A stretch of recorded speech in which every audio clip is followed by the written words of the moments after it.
Hello friends. Welcome to our channel. Today we're going to take a look at another horrible case with you. The case of Lily James. Lily James was born in May 2002 in Yarborough, New South Wales, Australia. She was the beloved first child of the close-knit James family, especially adored by her maternal grandmother, Barbara. Growing up by the ocean with her younger brother Max, Lily was known for her active and enduring nature, with a passion for swimming. Her father, who coached water polo at an Anglican girls' school, supported her interest. Her friends remembered her as sociable, friendly, and excelling in her studies, always willing to help others, which made her very popular. In her upper school years, Lily's achievements in academics, sports, and community life were recognized, and she was considered one of the best students. Her incredible talent to excel in all areas of activity was undeniable. She also had a passion for the dramatic arts, which led her to participate in the theatre and dance club. She was eventually invited to perform at the famous Woodford Folk Festival, one of Australia's largest annual events. During the event, Lily impressed the audience with her rendition of a monologue from William Shakespeare's Macbeth, showcasing her skills, charisma, and allure, and securing second place in the theatre category. In 2018, Lily passed her beginner's driving test, adding to her list of accomplishments. Her athletic successes were also noteworthy, as she began to pursue water polo professionally, earning the title of swimming champion in the under-17 category. Her parents were thrilled with her successes and celebrated each accomplishment grandly. By her senior year, Lily had decided to focus on a sports career, and in 2020, she enrolled at Sydney Technological University to pursue a bachelor's degree in sports business management. In 2021, Lily started a new job as a water polo coach at St Andrew's Cathedral School to gain teaching experience and spice up her college routine. Thanks to her youth, vibrant personality, and love for sports, she quickly connected with her colleagues, the administration, and her students, trying to find a unique approach to each student and highlight their strengths. It was during this time that Lily met Paul, the new cricket and hockey coach, who caught her attention. Initially, their interaction was friendly and limited to mutual greetings, but it later developed into a romance. Lily fell in love, unaware of Paul's true nature. He showered her with compliments, gave her flowers, and organized evenings together. They agreed to keep their relationship private due to school policy and Lily's personal beliefs. However, over time, rumors began to spread, and Lily discovered that Paul had broken their agreement and portrayed her in a negative light. She felt betrayed and humiliated, so she confronted Paul and ended the relationship. On October 26, 2023, the principal of St Andrew's Cathedral School in central Sydney sent an email to students and parents at 4:30 a.m. announcing that the school would be closed until the end of the week due to a critical incident. 2 hours later, a second notification reassured families that none of the students were involved in the incident. However, graduating students sitting for exams were exempt from the closure. The school provided psychological support to those affected by the situation. A 24/7 consultation center was set up in the school library to provide assistance. On Thursday and Friday, forensic teams thoroughly searched the school building and surrounding area. Access to the gym was restricted, and the adjacent shower area was scheduled for demolition. The reason for the school's closure was slowly revealed.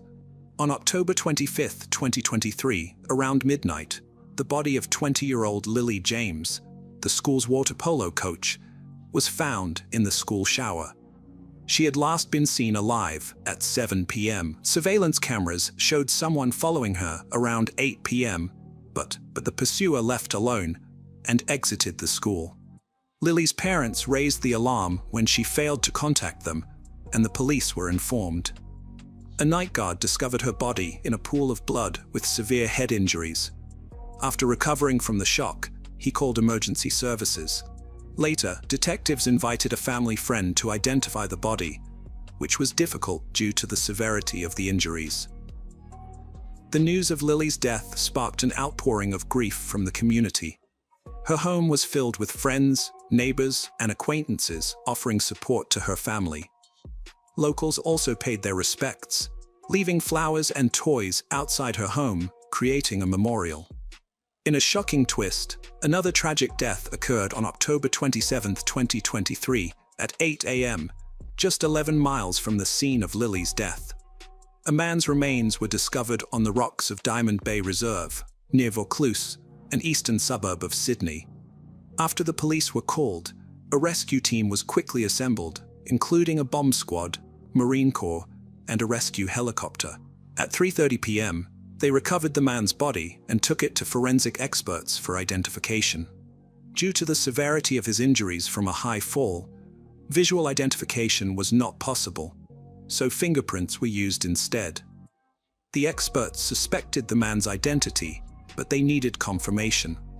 Eventually, they identified the body as 24-year-old Paul, who was suspected of committing a crime against Lily James.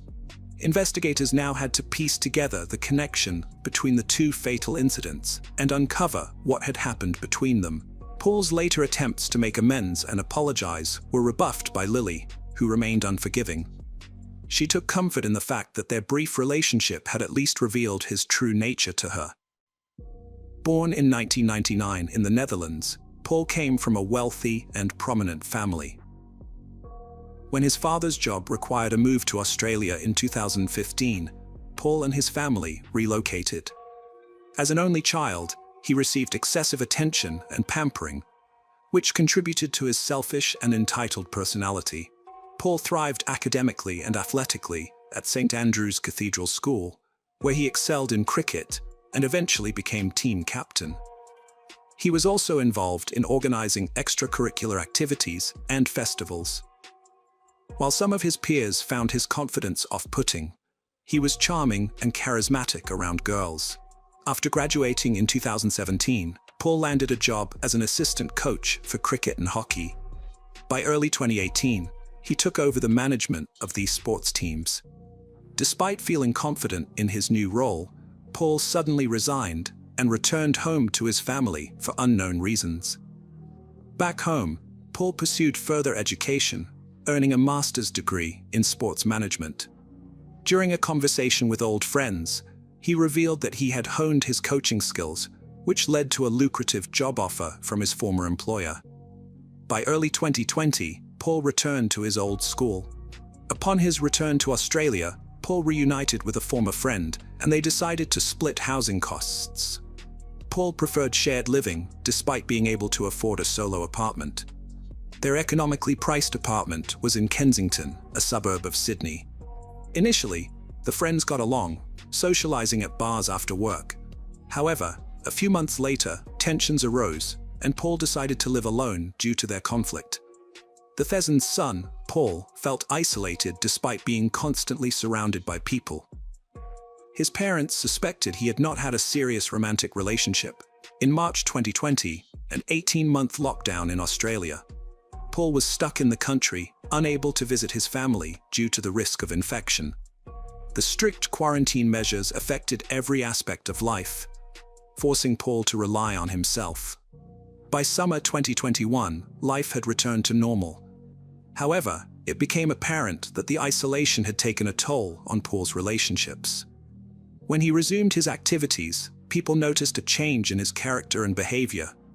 Paul bounced back, becoming a key player on the hockey team and maintaining an active lifestyle, even appearing in match advertisements. Paul's behavior became increasingly disturbing. Friends and acquaintances reported seeing him lash out in uncontrollable anger, a side of him they had never witnessed before. Rumors also circulated at school that he had an inappropriate interest in his female students, often flirting with them and making them feel uncomfortable. Despite this, Paul was still highly regarded for his coaching skills, which significantly contributed to the team's success in the Australian Hockey League. However, his personal life began to unravel when his girlfriend Lily ended their relationship after he was put on trial. The investigation into Paul's involvement in her murder quickly gained momentum. Surveillance cameras inside and outside the area where the body was found played a crucial role in identifying him as the prime suspect. The police also tracked his movements using his cell phone's GPS and contacted his service provider to determine his last known location. The police were also eager to find the victim's phone, hoping it would contain clues about the events leading up to her death. After tracing the locations of the devices, they reconstructed the timeline of events and found that Paul had purchased a hammer at a hardware store a couple of days before the attack. It appeared that Paul was consumed by anger and decided to confront the girl violently. Lily's innocence in the situation was clear, but the events that unfolded were as follows. On the morning of October 25th, Lily went to the university and then to her job in the afternoon. Meanwhile, her ex-boyfriend rented a silver Lexus and drove to the school, but he didn't enter the building because he had no classes. Instead, he waited in the car. After the students left the building, the perpetrator walked to the gym, hiding a hammer under his jacket. He waited for Lily to finish her training, then followed her when she went to freshen up and take a shower. This was when Lily was most vulnerable, and the perpetrator attacked her, striking her head. According to pathologists, her death was instantaneous, and she did not suffer. An hour later, he gathered Lily's personal belongings in a backpack and left the building. He got into his car and drove to Diamond Bay, where he disposed of the hammer in a garbage container. Security cameras recorded him at the reserve at 8:47 p.m. Paul's last known location, as tracked by investigators, was The Gap, a cliff in Sydney's eastern suburb of South Head. The Gap is a popular tourist spot, but it's also infamous for its history of suicides. At around 10 p.m., Paul used Lily's phone to send a message to someone called James, which would ultimately lead to the discovery of the girl's body. It's unclear why Paul did this. Possibly he felt remorseful and wanted to ensure the girl received help. Or maybe he was simply telling her parents where they could find their daughter. He made a brief emergency call an hour after the incident, but hung up. He then went to a cliff and took his own life, which had been a decision he had been considering for a long time. When the police arrived, they found the personal belongings of him and his former lover, as well as a rented car parked nearby. It seemed clear that he was no longer alive, possibly due to his inability to cope with his guilt or face the consequences of his actions. The priority was now to find his body. A search operation began on October 26th at 9 a.m., with police helicopters and boats patrolling the coastline and cordoning off the area around the cliff at Diamond Bay. However, no body was found on the first day. The next day, his body washed up on the rocks of the reserve. After an autopsy, Paul was officially declared responsible for Lily James's death.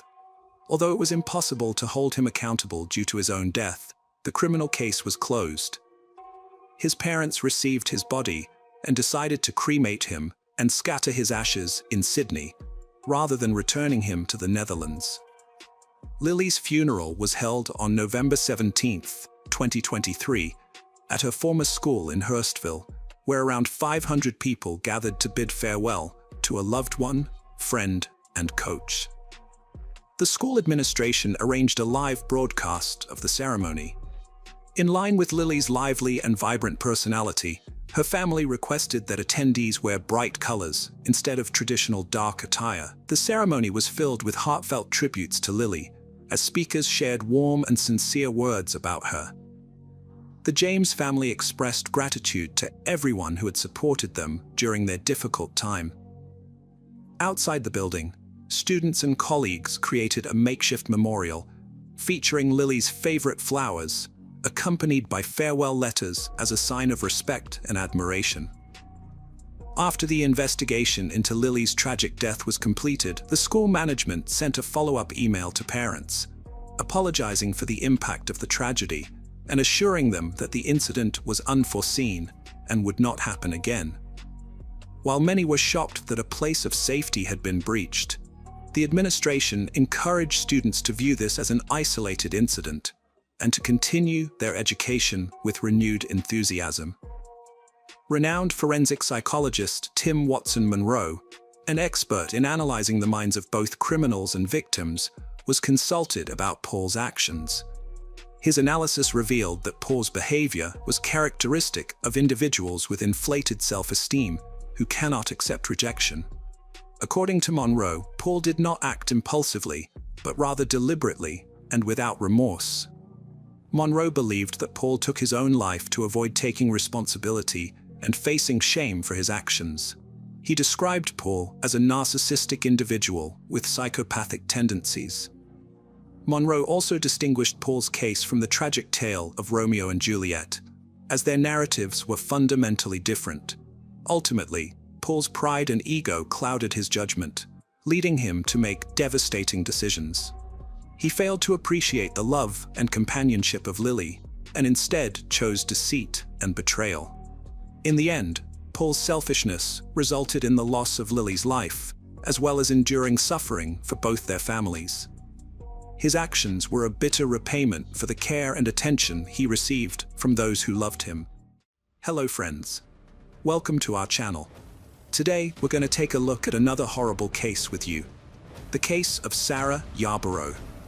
Sarah Yarborough was born in Portland on June 12, 1975. Shortly after, her parents relocated to Federal Way, a suburb of Seattle, where she grew up with two siblings, forming a strong bond with her youngest brother. From an early age, Sarah demonstrated a keen interest in music and ballet, spending considerable time honing her skills.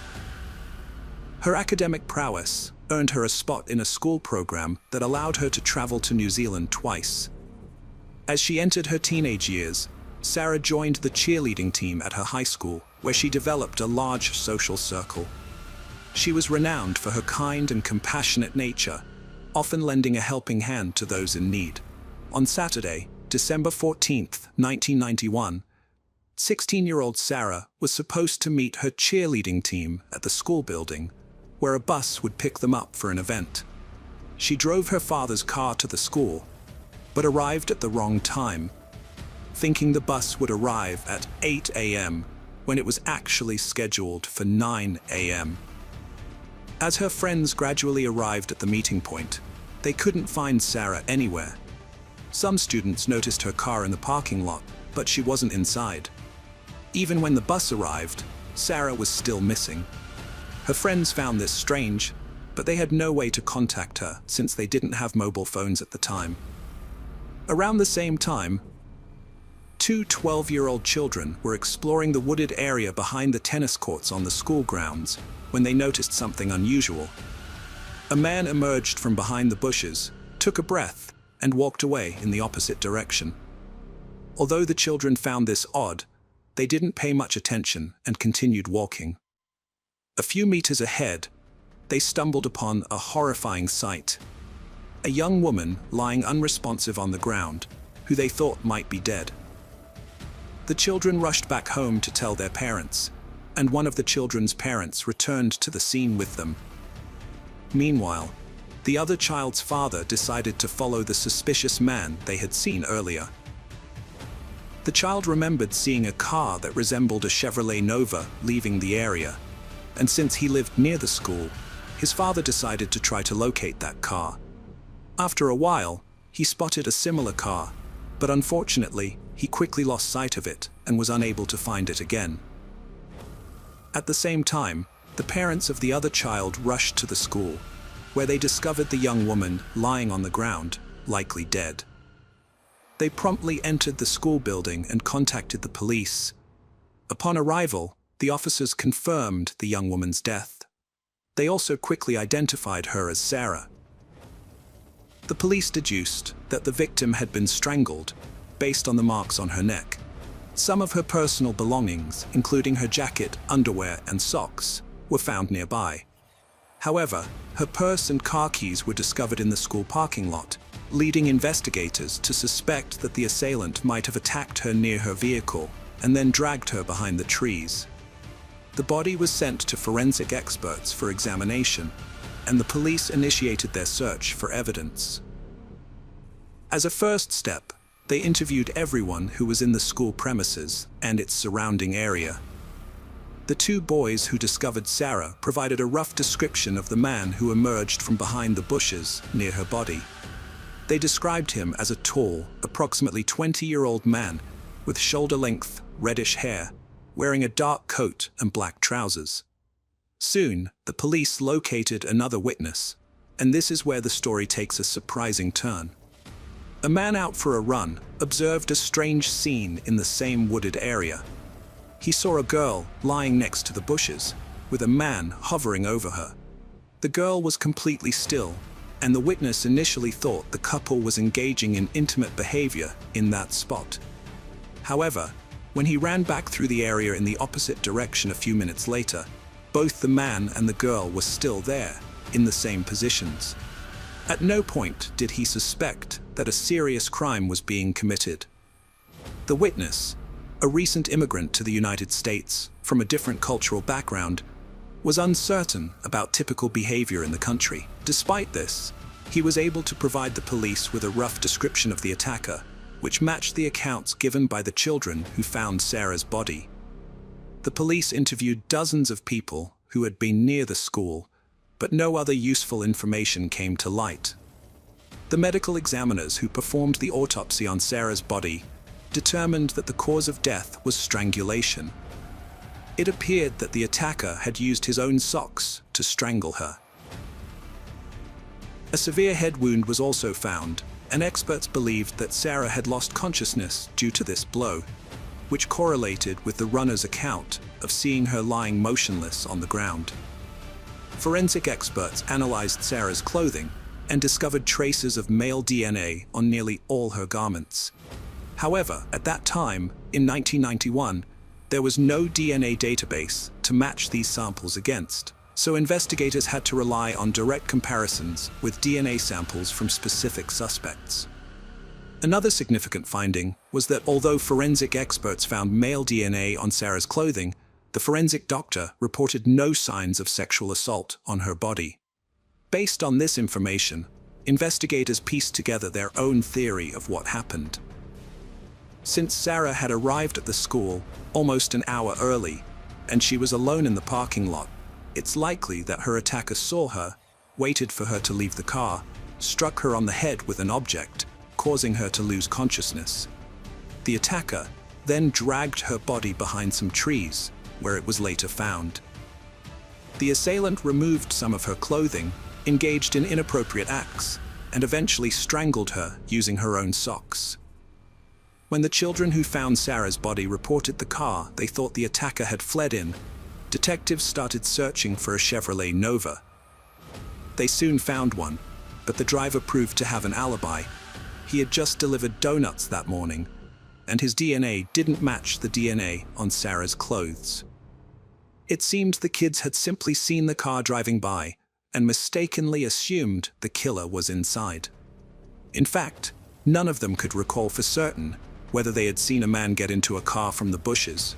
In the days that followed, police continued to search for witnesses and new leads, but made no significant progress. Despite the horror of the event, classes resumed on Monday. The fact that the murder had occurred just a short distance from their school, and the killer remained at large with no known identity, added to the unease. Afraid to walk alone, the girls were escorted to their cars or buses by the boys from the sports teams, ensuring they weren't left alone on the street. Approximately 70 potential witnesses were present at the school and its surroundings on the morning of the incident. Investigators interviewed each of them, but unfortunately, no new information came to light. Based on the accounts of the two children and the runner, a composite sketch of the attacker was created and circulated to local newspapers and television stations. The case received widespread media attention, and over the next few weeks, the police received hundreds of testimony. Each tip was thoroughly investigated, but in every instance, it led to a dead end. One promising lead involved a man who matched the suspect's description and had a criminal record. However, his DNA did not match the sample found on the victim's clothing, and the lead was eventually ruled out. The case remained stagnant for months, with the police dealing with a staggering 4,000 tips, but lacking the resources to effectively follow up on each one. As new cases emerged monthly, the investigators' attention was increasingly divided, further hindering progress on the case. When Sarah's family learned that the police were struggling to manage the influx of tips, they stepped in to help in any way they could. One family member worked for a tech company and successfully lobbied the company's management to lend the police department a powerful computer worth $150,000 in the 1990s. This generous donation allowed the police to centralize and process the leads more efficiently, categorizing them for easy review. Despite their best efforts, however, every lead ultimately led to a dead end, and the case remained stagnant for years to come. 2 years later, Sarah's classmates prepared to graduate, and as a tribute to their friend, they raised a substantial amount of money to create a memorial in her honor. The memorial took the form of a bench featuring a metal casting of Sarah's belongings alongside a poignant photo of her dog reaching for her purse. Although the case was periodically reopened and re-examined in the years that followed, the outcome remained the same. The perpetrator remained at large. During this time, the police conducted thousands of interviews and collected DNA samples from nearly 300 potential suspects. But all these efforts ultimately proved fruitless. In 2011, 20 years after the murder, a detective decided to utilize modern technology to aid in the investigation. He contacted a genetic genealogy company, inquiring if they could help locate relatives of the individual who left DNA on the victim's body. The experts accepted the challenge, but unfortunately, they were unsuccessful. Two main factors contributed to their failure. Firstly, genetic genealogy was still in its early stages, and the experts' capabilities were limited. For instance, they couldn't simultaneously search for both male and female relatives from the same DNA sample. If the DNA was from a male, they could only search for male familial connections, and vice versa. Secondly, legal obstacles hindered their progress, as various laws prohibited the use of genetic data samples to search for relatives of suspects. The researchers the detective approached had spent years tracing the genetic family tree of the British passengers who arrived in the United States on the Mayflower in 1620.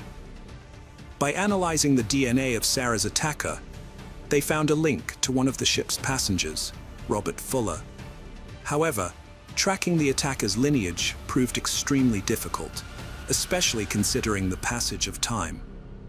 Although the Mayflower had only around 100 passengers, their descendants now number over 25 million.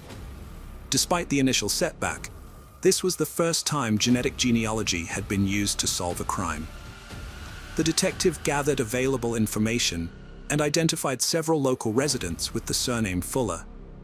He showed them pictures of the men, but none were recognized by the witnesses, including a runner and 2 men who had stumbled upon the body as children. Next, the detective collected DNA samples from all the local Fullers and sent them to the lab. Although none of the samples matched the attacker's DNA, one surprising discovery emerged. One of the men was a distant descendant of Robert Fuller from the Mayflower. However, he was not the killer and had no knowledge of any distant relatives living nearby. The detective retired in 2017, and a new team of investigators took over the case. In 2011, a company had taken over the study of the DNA sample from the assailant, and the new team reached out to them. Given the significant advancements in genetic material study capabilities, the experts agreed to try to trace the assailant's lineage.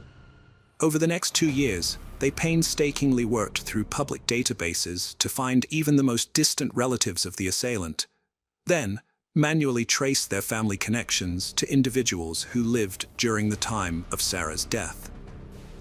After eliminating several thousand individuals, they finally got a break in September 2019.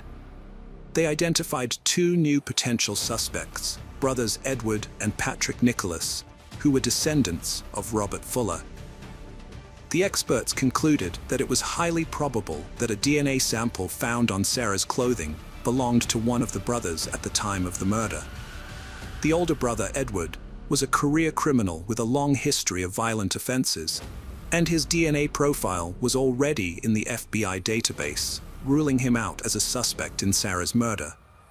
The younger brother, Patrick Nicholas, had also been arrested multiple times for violent crimes, but his DNA sample was not in the database because it was collected before the DNA profiles of offenders were added. The detectives put 55-year-old Patrick under surveillance right away. 2 days later, they got their chance.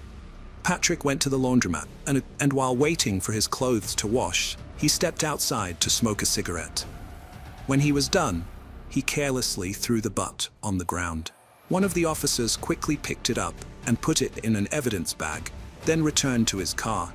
Patrick repeated this process, stepping outside to smoke again, and this time a cloth handkerchief accidentally fell out of his pocket.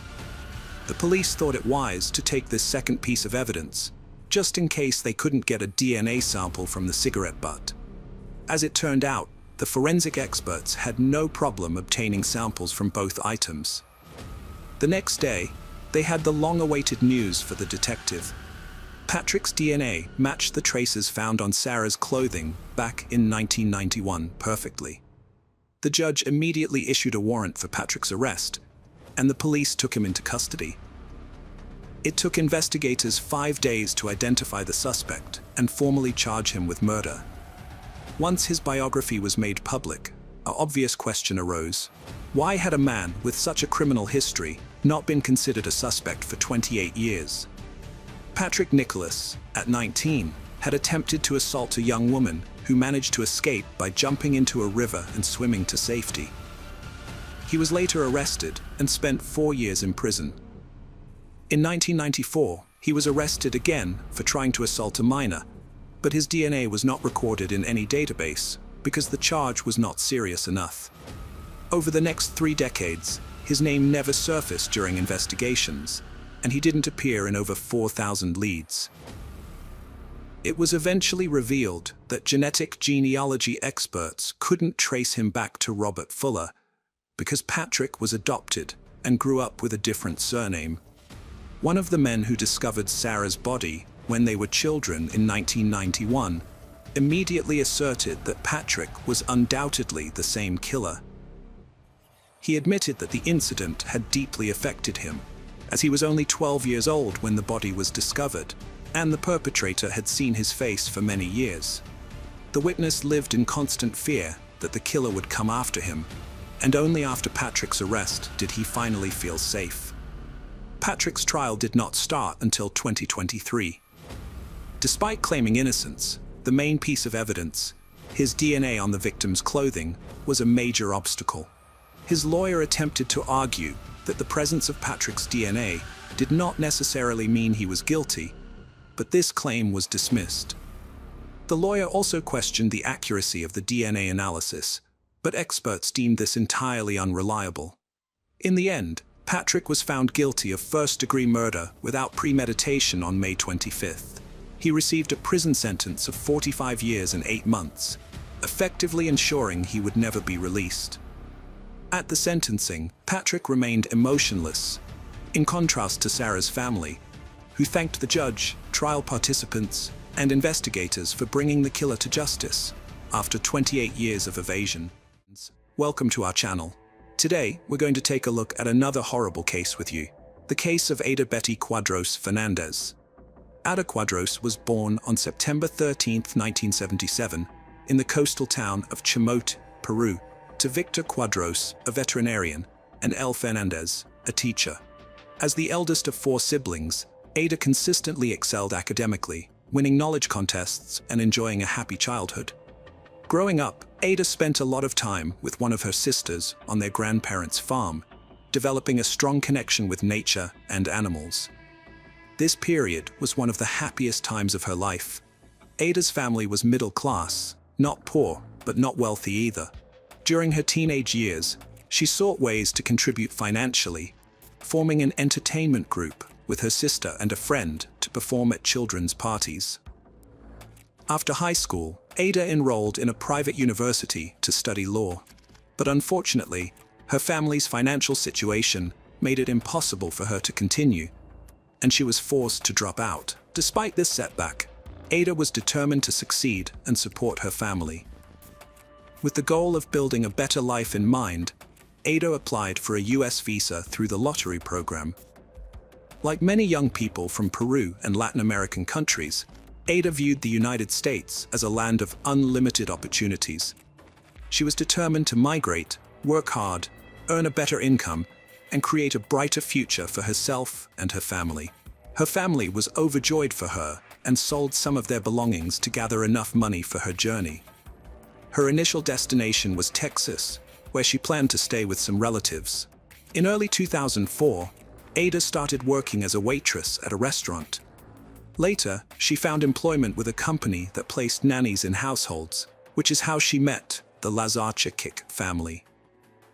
The family consisted of Michael, commonly known as Mike, his wife Renee, and their 3 children, Elisa, and twin boys Ryan and Kyle.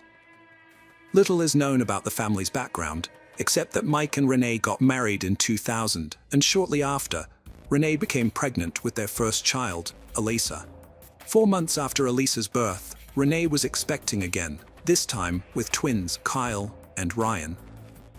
The Lazarchik couple was searching for a reliable nanny to care for their twins when Renee returned to work. Since Elisa was already settled in a daycare where she attended daily and had made friends, they decided to keep her there. After interviewing several candidates, they found Ada to be the most suitable. At 27, Ada was young yet mature, appearing healthy, strong, well-mannered, and cheerful. Renee wanted Ada to start right away, so she could spend a few weeks showing her the household routines, explaining where everything was, and outlining her expectations. This would also give Renee the opportunity to observe how Ada interacted with the young twins, who were just over a year old. The family had one non-negotiable condition.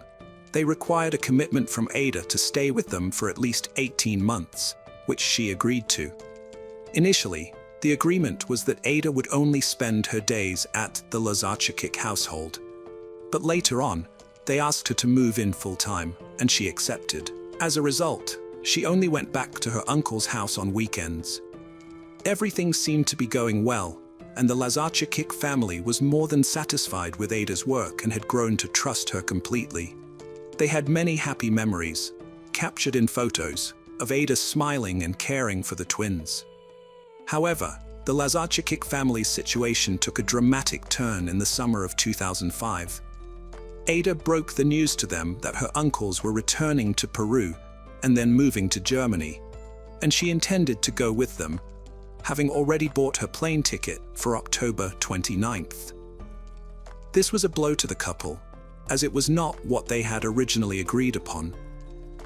Eventually, they came to terms with it and only asked Ada to stay on until they could find a suitable replacement.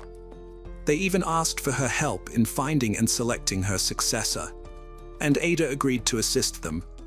After Ada stopped sleeping over at the Lazarchiks, she would go back to her uncle's house every night and return early the next morning. With her departure approaching, the Lazarchiks arranged to meet several potential nannies on Wednesday, October 12th. During the day, Renee asked Ada to prepare macaroni and cheese for the children, which Ada did. After feeding the kids, Ada waited for Renee's return. When Renee got back home, she greeted her children, making sure they were doing fine. After conducting some interviews, she spent over an hour with her kids before putting them to bed. Everything appeared normal. However, at exactly 5 a.m. on Thursday, October 13th, Kyle woke up crying, which was unusual since the twins were heavy sleepers who never woke up on their own. Renee got up, went to their room, comforted Kyle until he fell asleep again, and then returned to bed. At 7:30, 2 hours later, Mike entered the children's room, roused them from sleep, gave them a hug and a kiss, and left them in Ada's care before departing for work. Just before 9:30, Renee awoke, spent time with the twins, changed Ryan's diaper, bid farewell to both Ryan and Kyle, and then headed to work. Throughout this period, The children were doing fine, with the only unusual occurrence being Kyle's early awakening that day. Elisa, their older sister, went to daycare as usual, but around 1 p.m., Ada's 911 call marked a dramatic turn of events. In a highly agitated state, Ada reported that Kyle, one of the children, had stopped breathing and was turning blue. After providing the address, the operator guided Ada through performing CPR on Kyle, while paramedics rushed to the scene. Minutes later, paramedics arrived and took charge of Kyle's care. They questioned Ada, who was very distressed about what had happened. Ada explained that after lunch, she had put Kyle to bed in his crib and left to fetch his brother Ryan. When she returned with Ryan, Kyle suddenly began vomiting and stopped breathing. While paramedics treated Kyle, Ada phoned Renee to update her on the situation, providing a modified account of what had happened. According to Ada, after feeding the children, she had removed Kyle from his high chair and placed him on the playroom floor, as was her usual practice, before going to fetch his brother. However, when she returned, she found Kyle vomiting. She went to the kitchen to grab a bowl to contain the vomit, and upon her return, she discovered that Kyle had fallen. Ada claimed she picked him up, took him to the sink, and performed the breathing rescue technique Renee had taught her, but it didn't work. She also attempted CPR. Following initial treatment, the paramedics rushed Kyle to the nearest hospital. By the time Renee arrived at the house, the ambulance carrying her son had already departed, but the police remained on the scene. Renee took Ryan, the other twin, and asked Ada to accompany them. They followed the police, who escorted them to the hospital. During the drive, Renee called her husband and they met at the medical center. Shortly after, the doctors decided to airlift Kyle to the Dallas Children's Hospital via helicopter. The Lazarevics returned home, leaving Ada to care for Ryan, before heading to the Dallas Children's Hospital. Ada requested they keep her updated about Kyle's condition. Renee worried Ada might be too nervous to care for Ryan, so she called a friend to help at the house. Her friend arrived to find Ada upset, tearful, and concerned about Kyle's fall. Ada explained that Kyle suddenly fell, and she tried to revive him with CPR. She repeatedly expressed her love for Kyle, insisting she'd never harm him. At the Dallas Children's Hospital, the Lazarevic family received devastating news about Kyle's condition. The doctor in charge reported that Kyle had suffered severe head injuries, including multiple bruises on his head, arm, and left shoulder. A neurosurgeon explained to Mike and Renee that urgent action was needed to relieve the pressure on Kyle's brain, but sadly, his survival was unlikely. A child abuse specialist also met with the parents and suggested that Kyle's injuries were consistent with abuse. The specialist emphasized that the injuries were extremely severe, equivalent to those sustained in a severe car accident or a fall from a 6th-floor height. Renee was stunned when she heard the news. At first, she suspected that Ada might have accidentally dropped the child or was too scared or ashamed to admit it. But the doctors clearly explained the severity of Kyle's head injuries, which required a significant amount of force to inflict. This made an accident seem highly unlikely. Renee quickly arranged for another friend to pick up her son, Brian, and take him away from the house. While this was happening at the hospital, Ada became increasingly agitated at home, repeatedly calling Renee's friend to ask about Kyle's condition. When Renee's friend stepped out to pick up her son from school, Ada called her multiple times, inquiring about Kyle. However, when Renee's friend returned to the house, Ada appeared calm, no longer crying or talking. Just then, a police car drove by the house. Upon seeing it, Ada became hysterical, crying uncontrollably and shouting, "No, no, no." She collapsed behind a door, repeatedly insisting that she would never harm Kyle. 2 female detectives arrived to question Ada, as she was the only adult present when the incident occurred, and had called 911 to report the injured child. As the detectives arrived at the house, they heard Ada's cries and got out of their patrol car. Inside, they found Ada extremely agitated. Once she calmed down, she explained that she had removed Kyle from his high chair and placed him on the playroom floor to help him burp after a meal. When Kyle started vomiting, Ada went to the kitchen to get a container to catch the vomit, as Renee disliked stains on the floor. While she was away, Kyle turned blue, fell, and started convulsing. Ada claimed she then took him to the living room, called 911, and followed the dispatcher's instructions. During the interview, the other officer called the hospital to get an update on Kyle's condition. Upon learning the diagnosis, the detectives told Ada that her story didn't add up, given Kyle's injuries. Ada suggested that Kyle might have hit his head when he fell on the playroom floor after she left him alone, but the officers noted that the floor was covered with soft rugs, making this explanation unlikely. Ada then proposed that Kyle might have hit his head on the doorframe when she carried him on her hip. At the officer's request, Ada demonstrated how this could have happened, adding that Mike and Renee often bumped Kyle's head without any issues. The officer checked the spot where Ada claimed Kyle hit his head, but found no signs of a strong impact. When Ada was questioned by the officers, she claimed the injury to her son Kyle was a result of a strong impact when she was running with him in her arms. She denied ever shaking or hitting him or his twin. However, the officers remained skeptical, as the injury seemed inconsistent with Ada's story. They urged her to come clean, explaining that the truth could be crucial in saving Kyle's life. Despite their pleas, Ada refused to provide any further explanation. The officers reported the situation to their command and took Ada into custody for further questioning. Meanwhile, crime scene investigators arrived to process the house. After completing their work, they gave Renee's friend, who was staying at the house, the all clear to clean and organize the property in preparation for the family's return. As Renee's friend and several others cleaned the house, they stumbled upon a piece of adhesive tape sticking out from a cabinet door under the kitchen island. When they opened the door, they noticed it was broken and held together by tape, causing it to become misaligned. They simply resecured it with the tape, but found it odd, as Renee was always meticulous about fixing broken items to prevent her children from getting hurt.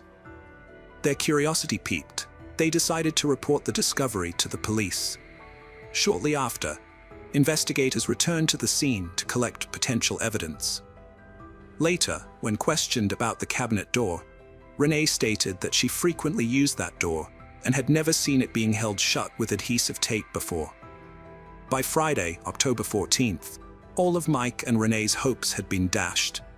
The doctors informed them that Kyle was clinically brain dead and had no chance of recovery. Amidst overwhelming grief and indescribable pain, the couple made the difficult decision to authorize the removal of life support. After which, Kyle sadly passed away 3 days later, on October 17th. The detectives questioned Ada, who was in prison on suspicion of premeditated assault on a minor. Ada claimed that on the day before the incident, she was preparing macaroni and cheese at Renee's request. According to Ada, Kyle was sitting on the kitchen counter, fell off, and hit his head hard on the kitchen floor. She picked him up, checked for injuries, and found only redness on his ear and the right side of his head. Ada applied cold compresses and gave him a pain reliever. When asked why she hadn't shared this with the other officers, Ada said she thought they wouldn't believe her.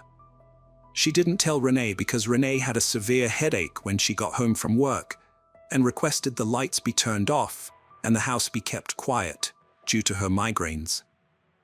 The detectives asked if Ada had fallen with the child, which she strongly denied. During the interrogation, Ada discovered that Kyle had died and broke down in tears for the rest of the interview. The judge charged Ada with aggravated homicide and set bail at $715, an amount neither Ada nor her family could afford, so she remained in custody until the trial. The police hinted that they might charge her with premeditated actions, which could carry the death penalty. The 2005 trial of Kyle's death case heard testimony from the doctor who examined Kyle at Dallas Children's Hospital. The doctor reported that when Kyle arrived, he was already unconscious. Multiple bruises were found on the right side of his head, as well as on the left side of his head, shoulder, and both arms. 2 small hemorrhages forming hematomas were also discovered on the right temple. The doctor identified 3 main areas of hematomas on Kyle's head, indicating 3 separate impacts.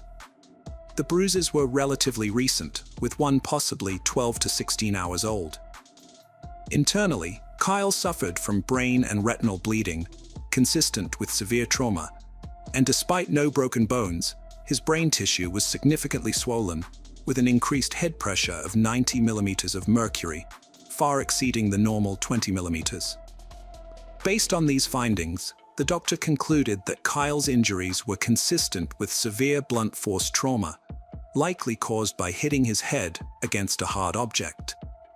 The doctor suggested that such injuries could result from violently shaking and swinging a young child's head against a solid object, such as a kitchen cabinet door. A forensic expert from Dallas County testified about the autopsy results, which revealed multiple overlapping small bruises on Kyle's scalp, as well as a couple of small scrapes on his right temple, spaced over a centimeter apart. The autopsy also showed 4 or 5 pairs of similar injuries on his head. The brain had suffered significant bleeding and swelling, with bleeding in the retinas of both eyes, indicating that a substantial amount of force was required to cause such injuries. The expert concluded that Kyle's death was a result of severe head injuries caused by blunt force trauma, and agreed that it was possible that Kyle's head had been struck multiple times against the wooden door of the kitchen cabinet. The expert discounted the possibility that Kyle's injuries were caused by simply bumping into a door frame or falling from the kitchen counter. A forensic analyst provided crucial testimony, measuring the distance between the fasteners on the broken kitchen cabinet door and finding it consistent with the punctate abrasions on Kyle's head. This expert also examined the adhesive tape used to repair the cabinet door, uncovering 2 DNA traces. One of these traces had a significantly higher contribution and matched A's DNA, while the lesser trace remained unidentified. Next, Mike took the stand to testify. He recalled that Kyle was unharmed on the night of October 12th and the morning of October 13th, displaying no bruises. Mike explained that he had prepared breakfast that morning, opening and closing the kitchen cabinet doors to retrieve utensils and food, and verified that all doors were in perfect condition at the time, including the one that was later mysteriously repaired with tape. The parents shared that they had breakfast with the children and engaged in playful activities with the twins, who were crawling around a playhouse. Based on all the evidence, it's clear that Ada was the only adult in the house when the events leading to Kyle's death occurred. While the exact circumstances may never be known for certain, the prosecutor presented a possible scenario at trial. Kyle might have refused to eat his lunch, prompting Ada, who was distracted by watching a soap opera, to remove him from his high chair without noticing the open cabinet door. The prosecutor suggested that Ada's frustration or anger may have led her to attack Kyle's head with the cabinet door, which ultimately broke, leaving screw marks on the child. After all the testimonies and closing arguments, the jury went to deliberate. Upon returning, they found a Quadros guilty of capital murder of a child under 6 years old. As the verdict was read, Ada's mother, Elle Fernandez, who had traveled from Peru when her daughter was arrested, stood up and shouted that she would free because she was innocent.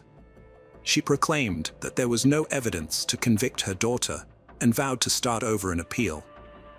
Kyle's parents shared photos and videos of their 14-month-old son, recounting his life from birth to days before his death.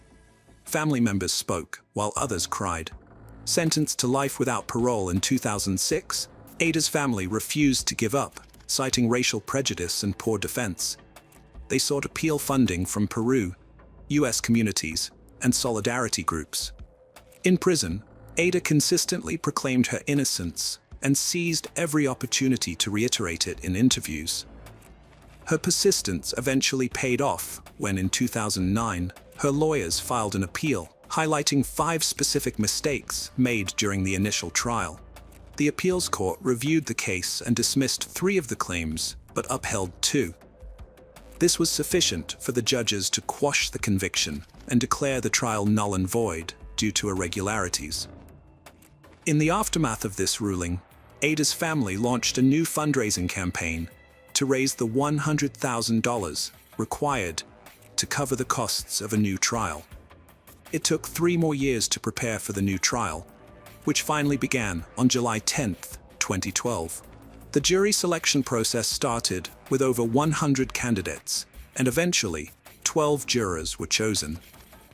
The trial was held at Collin County's Justice Hall. The defense team argued that Kyle's head injury occurred on October 12th, when he fell from the kitchen counter. They claimed that the situation worsened the following day, when Ada accidentally hit Kyle's head on the door frame while carrying him in her arms. This time around, the defense presented a new piece of evidence: testimony from a forensic expert with 40 years of experience. The expert suggested that some of Kyle's bruises might have been caused during his hospital stay, specifically when doctors inserted a catheter to assess brain swelling. However, the prosecution strongly disputed this new testimony. Additionally, David Gardner, an employee of the kitchen cabinet manufacturer, testified for the defense. He proposed alternative explanations for the broken cabinet door, although he didn't entirely rule out the possibility that Kyle's head could have been struck against it. A pivotal moment in the trial came when Mike took the stand, recounting the heartbreaking final 2 days of Kyle's life. Mike described how Kyle was hooked up to multiple tubes and machines, and ultimately being removed from life support, with his parents by his side as he passed away. The defense team insisted that there wasn't sufficient evidence to convict Ada, but the prosecution countered by emphasizing the medical findings and the numerous inconsistencies in Ada's story.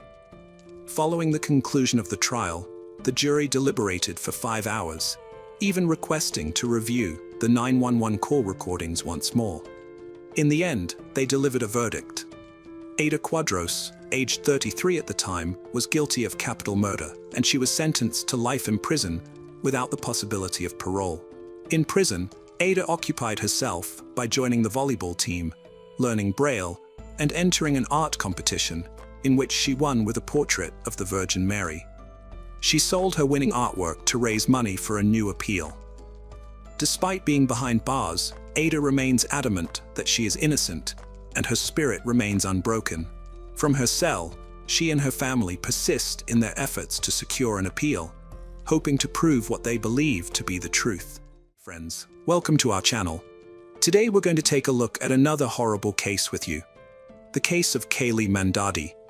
Kaylee Anita Mandadi was born on August 26, 1998, in Webster to Tak Mandadi and Allison Steele. The family was well off, with Allison being a scientist and Tak working as an international executive director at MGM Resorts. After her parents divorced, Allison remarried NASA engineer Lawrence Buton, who lived in Houston. Despite her parents' separation, Kaylee maintained a strong relationship with her father, regularly communicating with him. Her stepfather also adored Kaylee and became like a second dad to her.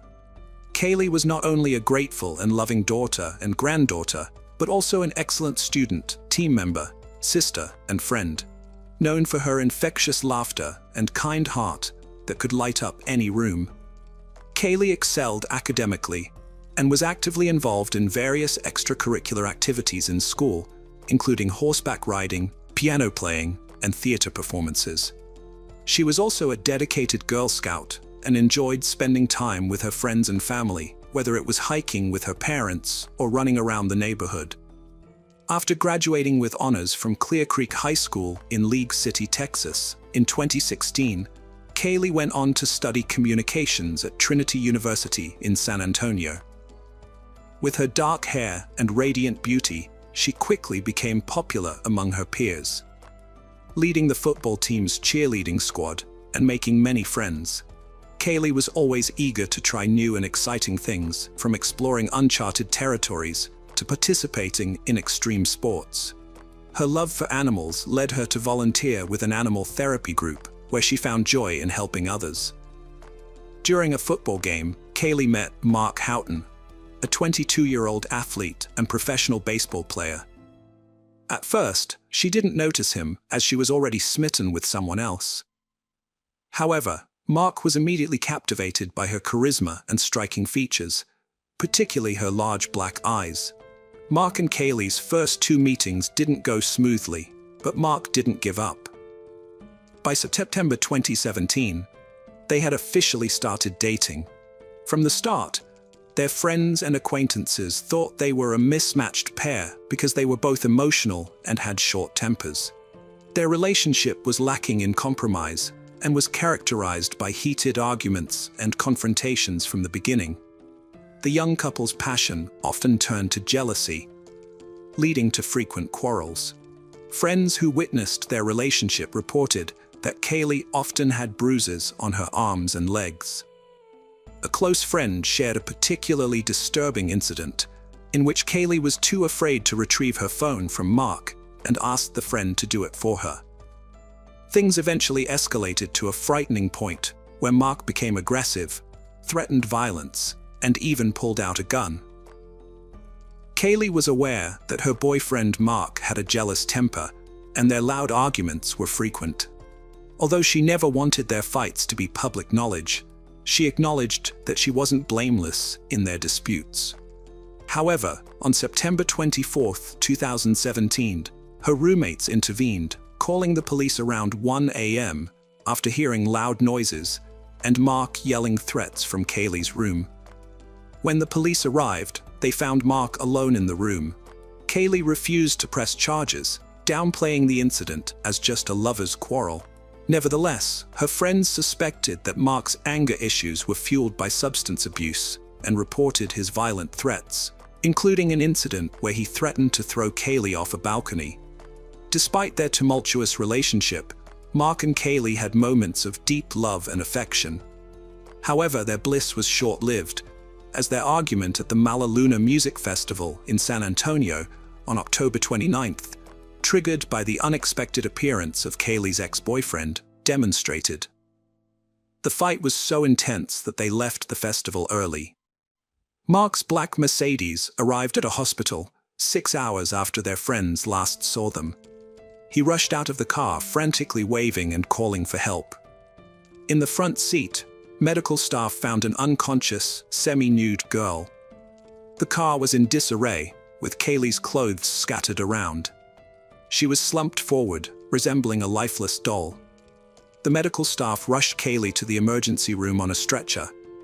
Mark told them they had taken illegal substances before attending the festival, which helped doctors treat her for a possible overdose. She was later transferred to a medical facility in Kyle, Texas, where a nurse specializing in intimate assault cases examined her and found additional bruises on her arms, legs, and ear. The autopsy revealed that Kaylee died from blunt force trauma to her face and head, indicating she was a victim of a deadly attack. The police then launched an investigation to find her killer. Mark became the main suspect since he was the last person seen with Kaylee that night. Although there was no concrete evidence linking him to the crime, Mark's behavior during police interviews raised suspicions. He changed his story multiple times, contradicting his initial account. Surveillance footage also showed him and Kaylee at locations he had previously denied being at. Additionally, interviews with Kaylee's friends and family revealed a history of aggressive behavior towards her, with one of her sisters even admitting to being terrified of him. Kaylee's mother, Allison Steele, has filed a lawsuit against Trinity University, accusing the institution of failing to protect her daughter from Mark's attacks. The lawsuit, filed in Becker County District Court, also names Mark Houghton as a defendant. It claims that Mark's assault led to Kaylee's death, motivated by jealousy. The lawsuit alleges that Trinity University's staff, administration, and campus police were aware of Mark's erratic behavior during his relationship with Kaylee. Despite this, the university took no action to protect Kaylee in the weeks leading up to her death, even though Mark had threatened to break her face or cause her serious harm. A Trinity University spokesperson declined to comment on the lawsuit's allegations, citing the ongoing legal process. Mark was banned from campus for a year due to an incident in his dorm room, but he repeatedly violated the ban. During investigations, it was discovered that Mark had a history of violent behavior towards his girlfriend, Kay, including threatening to harm her sisters and others. Her sisters reported that Mark had threatened to throw one sister off a balcony and shoot her ex-boyfriend's brothers. Mark had an arrest warrant issued against him, and he surrendered in February 2018. He faced multiple charges, including criminal acts, intimate violence, and abduction, but pleaded not guilty. The trial regarding Kaylee Mandadi's death began in December 2019. Prosecutors argued that Mark's volatile temper led him to fatally assault Kaylee in a fit of rage, causing her severe injuries. They claimed that Mark then waited 6 hours before taking her to the hospital. Mark's defense team suggested that Kaylee's death might have been caused by factors other than Mark's actions, such as the banned substances found in her system, which could have led to a spike in blood pressure or head trauma during intimate activity. Kaylee's mother described her daughter's injuries as extremely severe, comparable to those sustained from a fall from an airplane. The injuries covered her entire body, from her head to her toes, including bruises, red marks, and scratches. The only areas that were not injured were her back and the back of her legs. Dr. Susanna Dana, the forensic pathologist who performed Kaylee's autopsy, presented graphic evidence, including photographs of the victim's injuries. These images revealed a subdural hematoma, a type of bleeding in the brain typically associated with traumatic brain injury, on the right side of Kaylee's brain. Dr. Dana testified that Kaylee suffered severe cranial and facial injuries, including a dent in her skull and extensive bruising and trauma to her face. She also found bruises on Kaylee's eyelids, jaws, mouth, gums, lips, and cheeks, as well as hemorrhages in both eyes. Dr. William Anderson disagreed with Dr. Dana's conclusion, stating that the autopsy results were inconsistent with the idea that Kaylee was attacked. Instead, he believed that Kaylee's injuries were more likely caused by a fall and subsequent medical treatment. Defense attorney John Hunter argued that the prosecution lacked concrete evidence to explain what happened to Kaylee on the night in question, and that it was impossible to prove Mark's involvement. He highlighted Kaylee's history of drug use, including her prior treatment for substance dependence at a hospital. Jason Wallach, a professor, testified that Kaylee's blood contained a high level of MDMA, also known as ecstasy or Molly, on the evening of October 29, 2017. The concentration of MDMA in her blood suggested that she could have suffered a minor head injury, which could then be exacerbated by the drug into a life-threatening condition. John Hunter suggested that a drug can affect individuals differently, leading to varying physical reactions, such as increased body temperature or electrolyte imbalance, which can cause loss of consciousness. During the trial, Mark Houghton testified that he and Kaylee Mandadi had an argument and engaged in intimate relations in the car before she passed out. He claimed that their intimacy was consensual and involved rough sex, which included strangling her at her request. However, the origin of the bruises on Kaylee's body remained unclear. Kaylee's mother, Allison, was convinced that Mark Houghton was responsible for her daughter's death. Despite being charged with her murder, Mark Houghton maintained his innocence during the 2019 trial. The defense argued that Kaylee's injuries were caused by hospital staff during resuscitation efforts, which led to a mistrial due to the jury's inability to reach a verdict. The case was presided over by Judge Raymond Angeline in the 144th District Court. Following the mistrial, Bexar County District Attorney Joe Gonzalez expressed disappointment and announced that he would review the case. Kaylee's parents decided to conduct their own investigation, focusing on a small bruise near Kaylee's ear. They believed that Mark Houghton might have hit her head against the car window, causing the bruise. Kaylee's parents collected evidence, including autopsy reports and photos, and obtained 3 affidavits under oath. This led to Mark Houghton's arrest on charges of aggravated intimate assault, and criminal mischief. The timeline of events presented in the investigation highlighted Mark Houghton's alleged lies and the evidence that led to his arrest. During the trial, prosecutors portrayed Mark Houghton as a manipulative and controlling boyfriend who constantly called Kaylee and took her phone away. 2 weeks before her death, Mark Houghton pushed Kaylee against a brick wall and trashed her dorm room. Kaylee then asked for space, and Mark Houghton began sending her dozens of messages, threatening to end his life.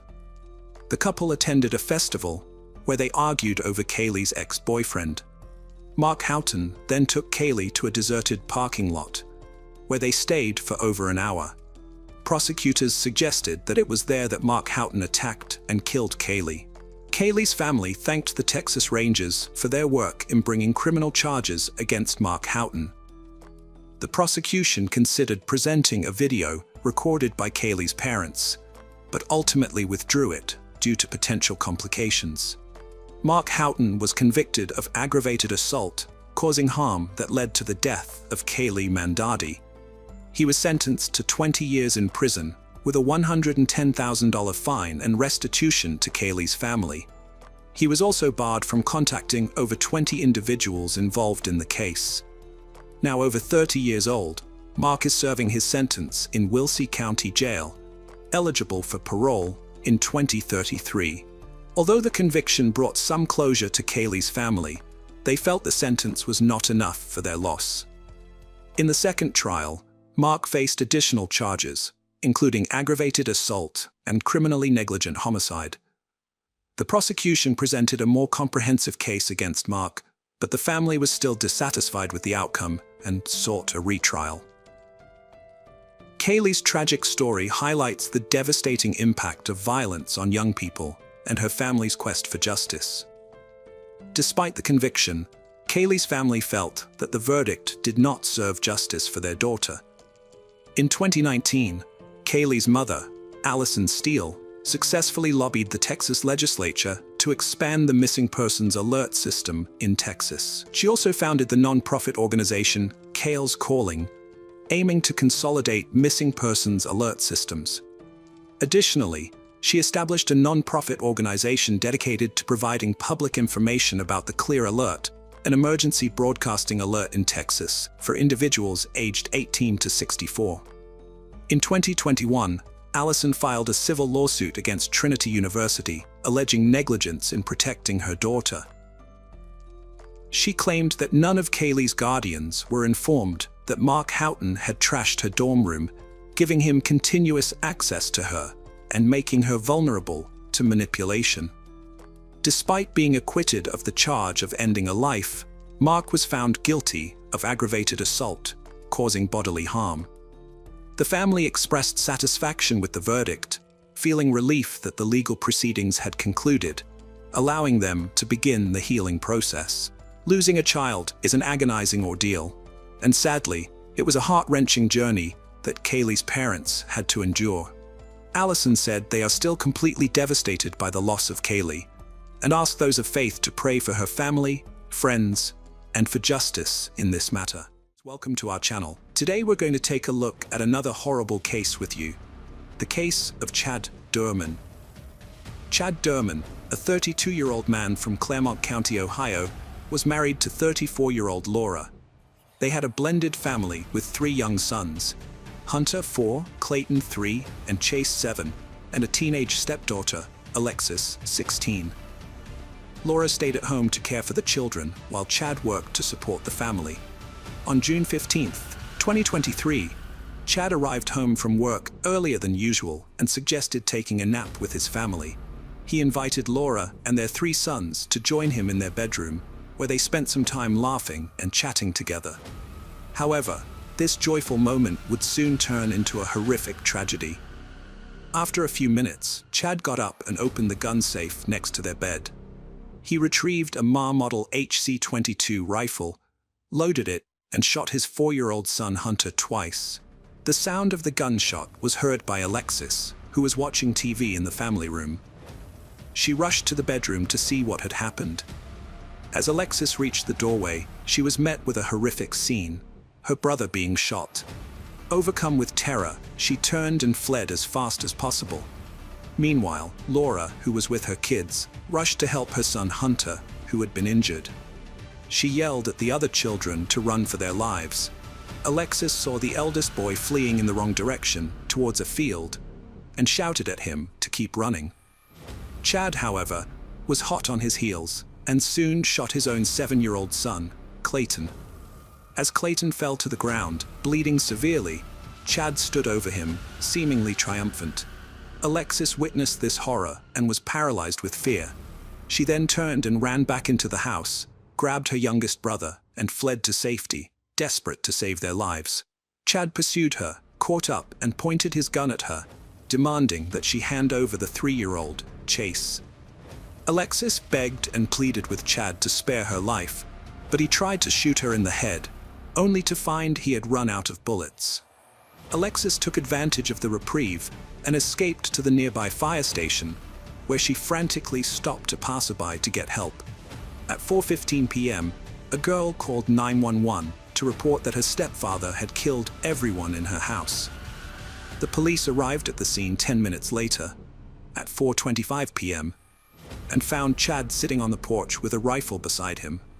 They quickly arrested him and placed him in handcuffs. Despite the chaos, Chad remained calm and didn't resist arrest. Meanwhile, his stepdaughter Laura was taken to the University of Cincinnati Medical Center to receive treatment for her injuries. Fortunately, Chad's stepdaughter Alexis had managed to escape from the house earlier that day, avoiding the fate of her 3 brothers, who were tragically killed by her stepfather. Chad was officially arrested at 4:27 p.m. on June 15, 2023. When the police took Chad into custody, he showed no signs of distress or remorse, instead behaving politely as though nothing out of the ordinary had occurred. He was later taken to jail for further questioning and investigation.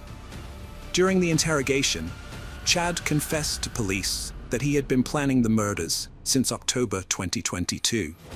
Chad told investigators that he had gone without sleep for 3 to 4 days because the idea of harming his own sons was too much to bear. This admission provided a disturbing glimpse into his state of mind in the days leading up to the tragedy. Investigators also looked into whether Chad had a history of aggressive behavior. Chad's phone records were reviewed as part of the investigation, which revealed that he had a history of traffic violations in Claremont County, with one exception, a criminal damage incident that occurred when he was 18 years old. Additionally, a 2010 domestic violence case was discovered, in which Chad was accused of choking his father, Keith Derman. However, the case was eventually dropped due to Keith Derman's failure to appear in court as a witness for the prosecution. These records provided valuable insight into Chad's legal history and past dealings with law enforcement in the county. Meanwhile, one of Chad's neighbors, Richard Kanan, told a news channel that Chad was angry on a daily basis. The woman who called 911 also gave an interview to the news channel, describing how she was running with her little black lab and frantically screaming, "Call 911, call 911" during the incident. Chad's property tax records show that he was up to date with his payments until 2023, suggesting that he was not experiencing financial difficulties with his mortgage. When questioned by detectives, his 59-year-old father, Keith Derman, was left stunned and struggling to come to terms with the news. "I'm still trying to understand," he said. Keith Derman expressed his disbelief that his son could commit such a heinous crime. He also hinted that Chad was struggling with personal issues that had become too much to handle. The community was deeply shocked by the news of the killings, with neighbors expressing their surprise and stating that they never would have expected such actions from Chad. Initially, Chad confessed to the crimes during his interrogation, pleading guilty to all charges. However, during his first court hearing on June 23, 2023, he changed his plea to not guilty. At a subsequent hearing on the same day, Chad appeared visibly distraught, wearing a green bulletproof vest and breaking down in tears as prosecutors detailed the horrific events of June 15. The judge described the case as an act of unimaginable cruelty. The father, who stands before the court, intentionally murdered his 3 young sons, aged 3, 4, and 7, in his own home using a rifle. The chief prosecutor revealed that Chad meticulously planned the events, reflecting a disturbing premeditation. One of his sons attempted to escape by running away in a nearby field, but Chad chased and caught the boy, dragging him back to the yard where he was subsequently killed alongside his brothers. The trauma inflicted by this man on his family, the community, law enforcement, first responders, and society at large is unfathomable. While there has been a full admission of guilt, the case is still unfolding, and the full extent of the facts is still being discovered. However, the sheer horror of what is known so far is almost impossible to comprehend. Chad's murder of his own sons is one of the most horrific, craven, and cowardly acts imaginable. According to the detailed bill of particulars filed in Clermont County, the judge was presented with a disturbing account of the events. The prosecutor read aloud the sequence of incidents that led to the tragedy. Chad deliberately planned and executed the killings, lining up his sons and shooting them. When their mother attempted to intervene, Chad shot her in the hand. The prosecutor revealed that Chad fired a total of 9 shots, causing devastating harm. One boy was hit once, while the other 2 were each struck 4 times. The prosecutor, Mark T.L., emphasized the brutality of Chad's actions, stating that the brutal killings left the family and community in a state of shock. Prosecutor Mark Talvey revealed that Chad Dorman confessed to the murder, saying, "I did it. Take me to jail. I shouldn't have done that. I shouldn't have shot them." During the interrogation, Chad also pleaded guilty. As a result, Talvey is seeking the death penalty. In a statement to the media after the court hearing, Talvey expressed his outrage, calling the crime the most sickening and horrifying he has seen. He imagined the terror the victims felt as their father, who was supposed to protect them, murdered them. Talvey vowed to do everything in his power to ensure Chad Dorman spends the rest of his life in prison. He began by offering his deepest sympathy to the family for their unspeakable tragedy. Chad Dorman is accused of committing a horrific act of violence against his own family, resulting in the tragic deaths of his 3 young sons, Hunter, Clayton, and Chase. He faces 21 charges, including 9 counts of aggravated murder, 8 counts of kidnapping, and 4 counts of felonious assault, which could lead to the death penalty if convicted. The grand jury has indicted Dorman on these charges, and he is currently being held in the Clermont County Jail with a bail set at $20 million, the highest in the county's history. Dorman's lawyer has entered a plea of not guilty by reason of insanity, claiming that he was suffering from a serious mental illness at the time of the killings. The lawyer argues that executing someone with a serious mental illness is cruel and unusual punishment, violating both the Ohio and U.S. constitutions. The prosecution has requested a mental evaluation, and a court date has been set for May 3, 2024, to discuss the lawyer's request. The defense has agreed to provide a report from a mental health expert by June 3, 2024, to support their claim. Meanwhile, a judge has ruled that Dorman's confession will be thrown out due to violations of his Miranda rights during police interrogation. The police failed to fully read him his rights and continued questioning him after he requested an attorney.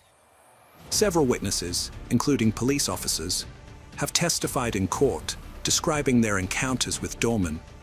One officer recalled that Dorman said, "Take me to jail," during the drive to the sheriff's office, while another officer remembered Dorman referencing the Bible during his interrogation, saying that he did not kill his wife. In this case, Chad expressed a desire for a lawyer during the interrogation, but the detective ignored him. When a suspect clearly requests a lawyer during a custodial interrogation, it's not the start of a test, but rather a signal for the officer to stop questioning them. However, Detective Ross failed to cease the questioning and even left Chad alone for a while, before returning to continue the interrogation. During the court hearing, it was revealed that Detective Ross did not read Chad his full Miranda rights. When questioned about this, Ross admitted to not reading the rights verbatim, but claimed to have covered the most important parts. However, it was established that Ross had omitted crucial parts of the rights. Ultimately, the judge ruled that the investigators failed to follow proper procedures during Chad's arrest in June 2023, violating his Miranda rights. Chad's lawyers argued that during his 3-hour interrogation, Chad requested a lawyer at least twice, but the detectives disregarded his request and continued questioning him. Additionally, they claimed that Chad's earlier guilty plea was a result of intimidation by the investigators. The judge later ruled that the detectives failed to fully inform Chad of his rights before the interrogation. Thus, any statements made during that time would be inadmissible as evidence in future court proceedings. This ruling significantly impacted the trial, limiting the evidence that could be presented against Chad. The legal complexities and public interest in the case increased, with Chad facing a potential death penalty if convicted. His trial is scheduled to begin on July 8, 2024, but the recent ruling may change the course of the trial. A final court hearing is set for June 14th, just before the anniversary of the tragic events. The trial is expected to last from July 8th to August 2nd. However, the authorities are still unsure about the motive behind Chad's actions. The motive behind Chad's shooting of Clayton, Hunter, and Chase remains unknown, but some people believe it may have been an act of revenge against his 34-year-old wife, whom he suspected of infidelity. However, this motive has not been officially confirmed. Meanwhile, a memorial ride was held today to raise funds for the Dorman boys' family, with hundreds of people participating in the 15-mile ride through New Richmond. The event, which featured motorcycles, jeeps, and cars, attracted over 100 participants and was organized by Alan Easterday. The community came together to show their support for the family during this difficult time, while the boys' father awaits trial for their murder. The accused, Chad Dorman, is being held in custody at Claremont County Jail as the legal case against him continues. Many questions still linger, including what motivated him to commit such a heinous act against his own children. While the community is still searching for answers, they are holding on to hope that justice will be served and the truth will eventually come to light. Hello friends, welcome to our channel. Today we're going to take a look at another horrible case with you, the case of Savannah Greywind. Savannah Greywind was born on August 9, 1995, in Burke County, North Dakota. Savannah had 2 brothers, Joe and Casey, and a younger sister, Kayla. Her parents, Norberta and Joe, took great pride in their children. The family resided in Fargo, North Dakota, until Savannah was 9 years old, then relocated to the Spirit Lake Reservation in 2005. Growing up on the Spirit Lake Reservation, a Native American community in eastern North Dakota, Savannah developed a deep appreciation for nature and animals, particularly horses. It was there that she met Ashton Matheny when she was 15 years old, and they have remained together ever since. When it was time for Savannah and Ashton to pursue higher education, the family moved back to Fargo. Savannah secured a job at a nursing home caring for the elderly, began studying to become a nurse, and was preparing to take her certification exam in September. At this point in her life, Savannah was a happy young woman expecting her first child. She and Ashton had found an apartment, paid a deposit, and planned to move into their own home in early September. Meanwhile, Savannah was living with her parents in a basement apartment of a 7-unit, 3-story building. Unbeknownst to her, Brooke Cruz, 38, and William Hone, 33, rented an apartment on the 3rd floor of the same building. Brooke Lynn Crew grew up in a neighborhood in Bradenton, Sarasota, Florida. Her parents divorced when she was young, leaving Brooke and her 6 siblings to live with their mother. According to her sister, the family had a relatively comfortable life. Brooke underwent significant changes during her teenage years, transforming from a caring girl to a troubled teen. She was shuffled between foster homes, losing contact with her siblings. Brooke was imprisoned in Missouri in 2002 for falsifying documents, then arrested again for parole violation in Texas. She married Carl Crew, a carpenter from Minnesota, at 27, had 2 more children, and worked as an administrative assistant. The marriage ended in divorce in 2009, with the father granted custody of the children. Brooke kept diaries throughout her life, recording tumultuous relationships and self-doubt. Brooke believed Carl had emotionally traumatized her through bullying and belittling.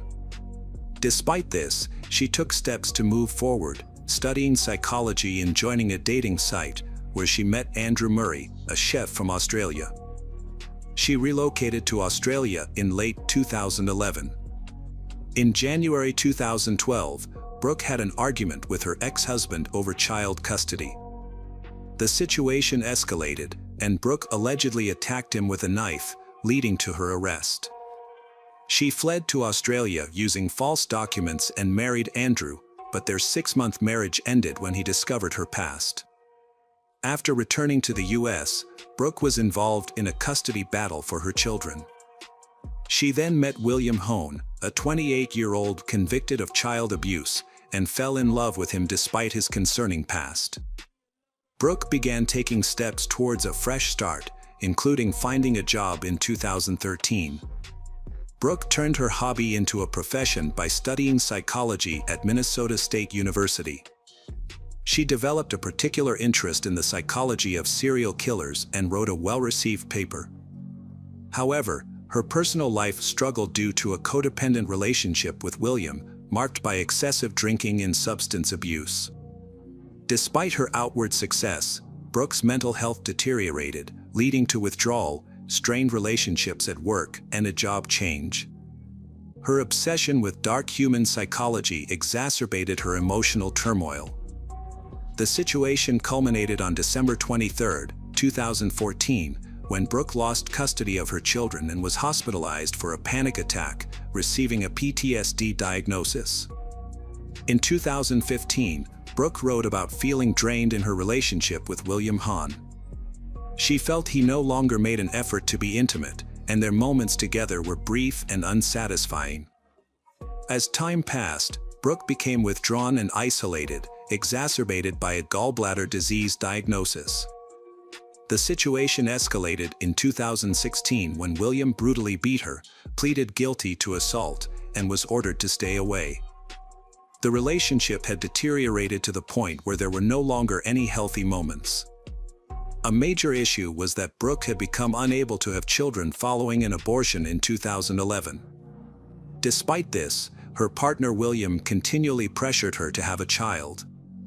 In an attempt to keep him from leaving, Brooke lied about being pregnant in early 2017, even going so far as to email him a fake ultrasound picture and a photo of a positive pregnancy test.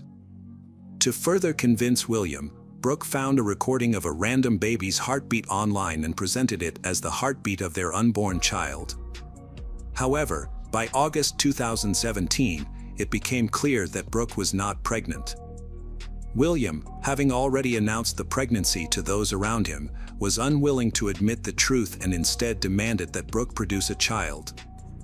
With her medical knowledge, Brooke began compiling a list of items needed to induce labor, driven by her desire to appease William's demands. On a Saturday afternoon in August, Brooke visited Savannah at her downstairs apartment and offered her $20 to model a dress Brooke was supposedly making. Savannah agreed and, before heading upstairs to Brooke's apartment, ordered a pizza, expecting to eat it when she returned home an hour later. She had to drive her younger brother to work later that day. However, Savannah failed to return on time. Her brother went to Brooke's apartment around 2:30 p.m. and heard the sound of a sewing machine, but no one answered the door. A few minutes later, Savannah's father, Joe, also visited Brooke's apartment and knocked on the door. Brooke shouted that they were still working on the dress and that Savannah was trying it on, which was why she couldn't answer the door. As Savannah's mother, Norberta, returned home, she drove her son to work herself. She found the pizza untouched and tried to contact Savannah by text, but received no response. Norberta then visited Brooke's apartment, looking for her daughter.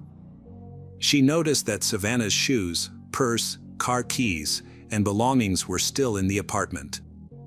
Given Savannah's pregnancy and related discomfort, it was unlikely she would go for a walk. Norberta called Ashton, hoping he might have picked up Savannah, but he said he hadn't heard from her either.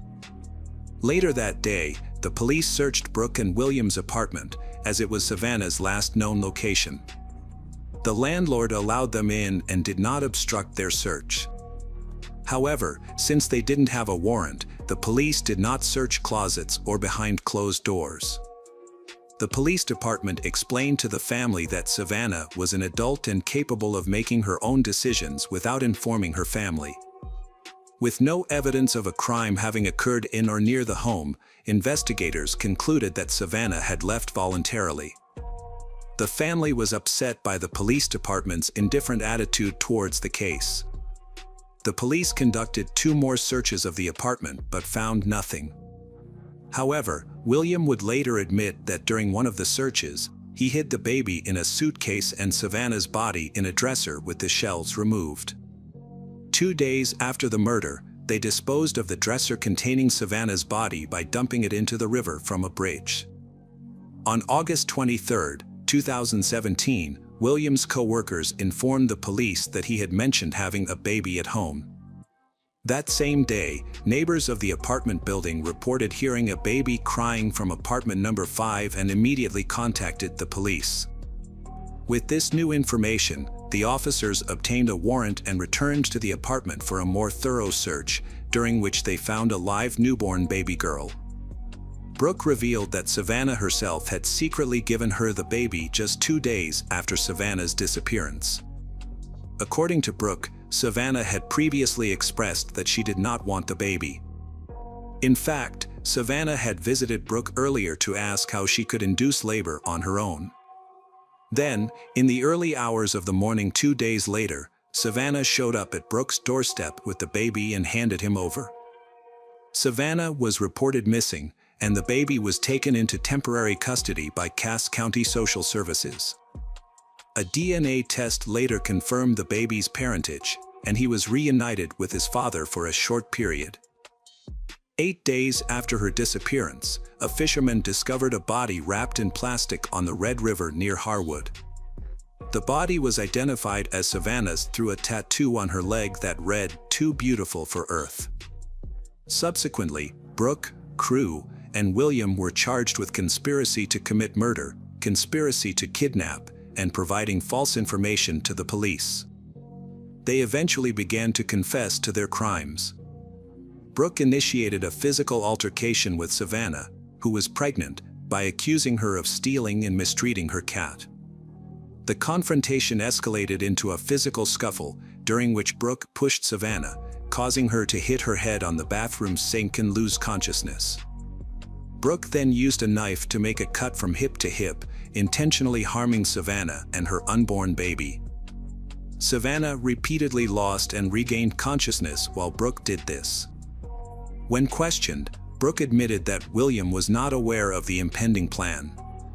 According to Brooke, William came home, entered the bathroom, and saw Savannah's injured body. He asked if Savannah was alive, and Brooke replied that she didn't know. William then left the bathroom briefly and returned with a rope, which he used to strangle Savannah, ensuring her death. After the murder, Brooke and William cleaned the bathroom, scrubbing the floor and walls, and hid Savannah's body in a bathroom closet. When police officers arrived at the door, Brooke attempted to remain calm and composed. The officers searched the apartment but, lacking a search warrant, were unable to thoroughly inspect the premises, including closets and dressers. As a result, they did not find Savannah's body. The perpetrator stated that the child was lying under a blanket on their bed, next to William, during the searches that day.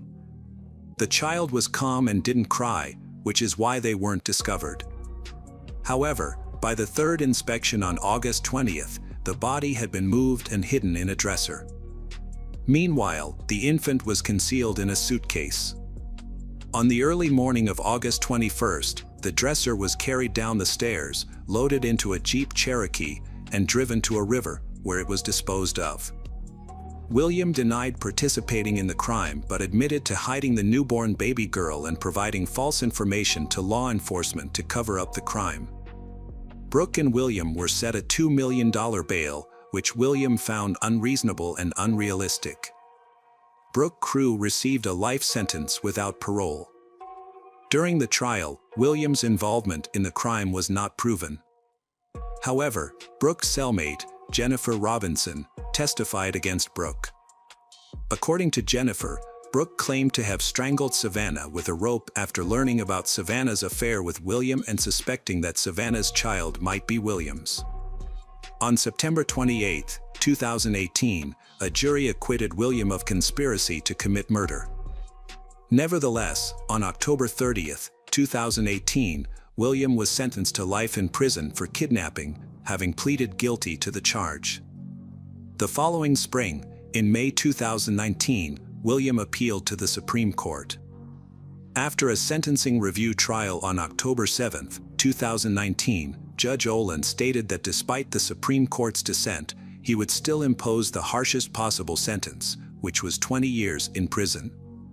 Considering that William had already spent 775 days behind bars, he will have to serve more than 7 additional years of his 20-year sentence. Norberta believes her daughter Savannah's disappearance wasn't taken seriously because she's Native American. This sparked Democratic Senator Heidi Heitkamp to introduce Savannah's Law, signed in October 2020, to address violence against Native American women by improving collaboration between authorities. Hello friends, welcome to our channel. Today we're going to take a look at another horrible case with you. The case of Graciela Graciela. Graciela Graciela was born on October 6, 19, in Mexico, to a working-class family who sought a better future for their children. To achieve this, her parents made the decision to immigrate to the United States, ultimately settling in Hermiston, Oregon. As Graciela was very young at the time of the move, she has no recollection of the challenges associated with relocating. Upon reaching school age, Graciela attended Umatilla High School, an institution that predominantly served students from low-income backgrounds. The school provided all students with free meals, reflecting the socioeconomic status of its student body, of which 66% were Hispanic. It was here that Graciela's sociable nature and innate charm enabled her to effortlessly form friendships among her peers. After graduating, she proceeded to enroll in the business department at Blue Mountain College. From a young age, Graciela had always dreamed of becoming a hairstylist and owning her own beauty salon. With determination and hard work, she believed she could make her dreams a reality. By February 2006, she had achieved her goal and became the owner of Cuz Beauty Salon. Graciela's talent and charisma quickly made her a well-known figure in society. As the salon's owner, she always presented herself well, which added to the salon's positive image. Her passion for her job and understanding of the latest beauty trends ensured a steady stream of clients. Over time, some of these clients became close friends, who were always welcome at her home. Graciela was highly respected in the town, not only for her professional success but also for her interesting and happy personal life. Her first love, with whom she had 2 daughters, Annabelle and Gabriella, also known as Gabby, was someone she met in her youth. Although the relationship didn't last long, and the father of her children left the family, Graciela didn't let this setback hold her back. Instead, she focused on self-improvement and continued to move forward as a single mother. Graciela later earned a degree in cosmetology. She then met a kind-hearted man of Mexican descent named Romero Sanchez, and they got married. Her children from a previous relationship reported that she never regretted this decision. Her husband was caring not only to her but also to her children, treating them as his own. The family later welcomed two more children, Arthur and Jacob. Although he had biological sons, Graciella's husband still affectionately referred to Annabelle and Gabriella as his girls. Gabby considered her stepfather to be her real father, as he consistently supported, protected, and cared for them. The couple prioritized keeping their family united and happy, raising 4 children together. This did not deter Graciella from pursuing her passion. Instead, she would often take her children with her to professional meetings. The family developed a lovely tradition of traveling together, exploring new cities, local attractions, and cultural features. They also prioritized staying connected to their roots, frequently visiting Mexico and enjoying quality time together. Everyone made a genuine effort to make each other happy. However, after 17 years of marriage, the couple decided to separate.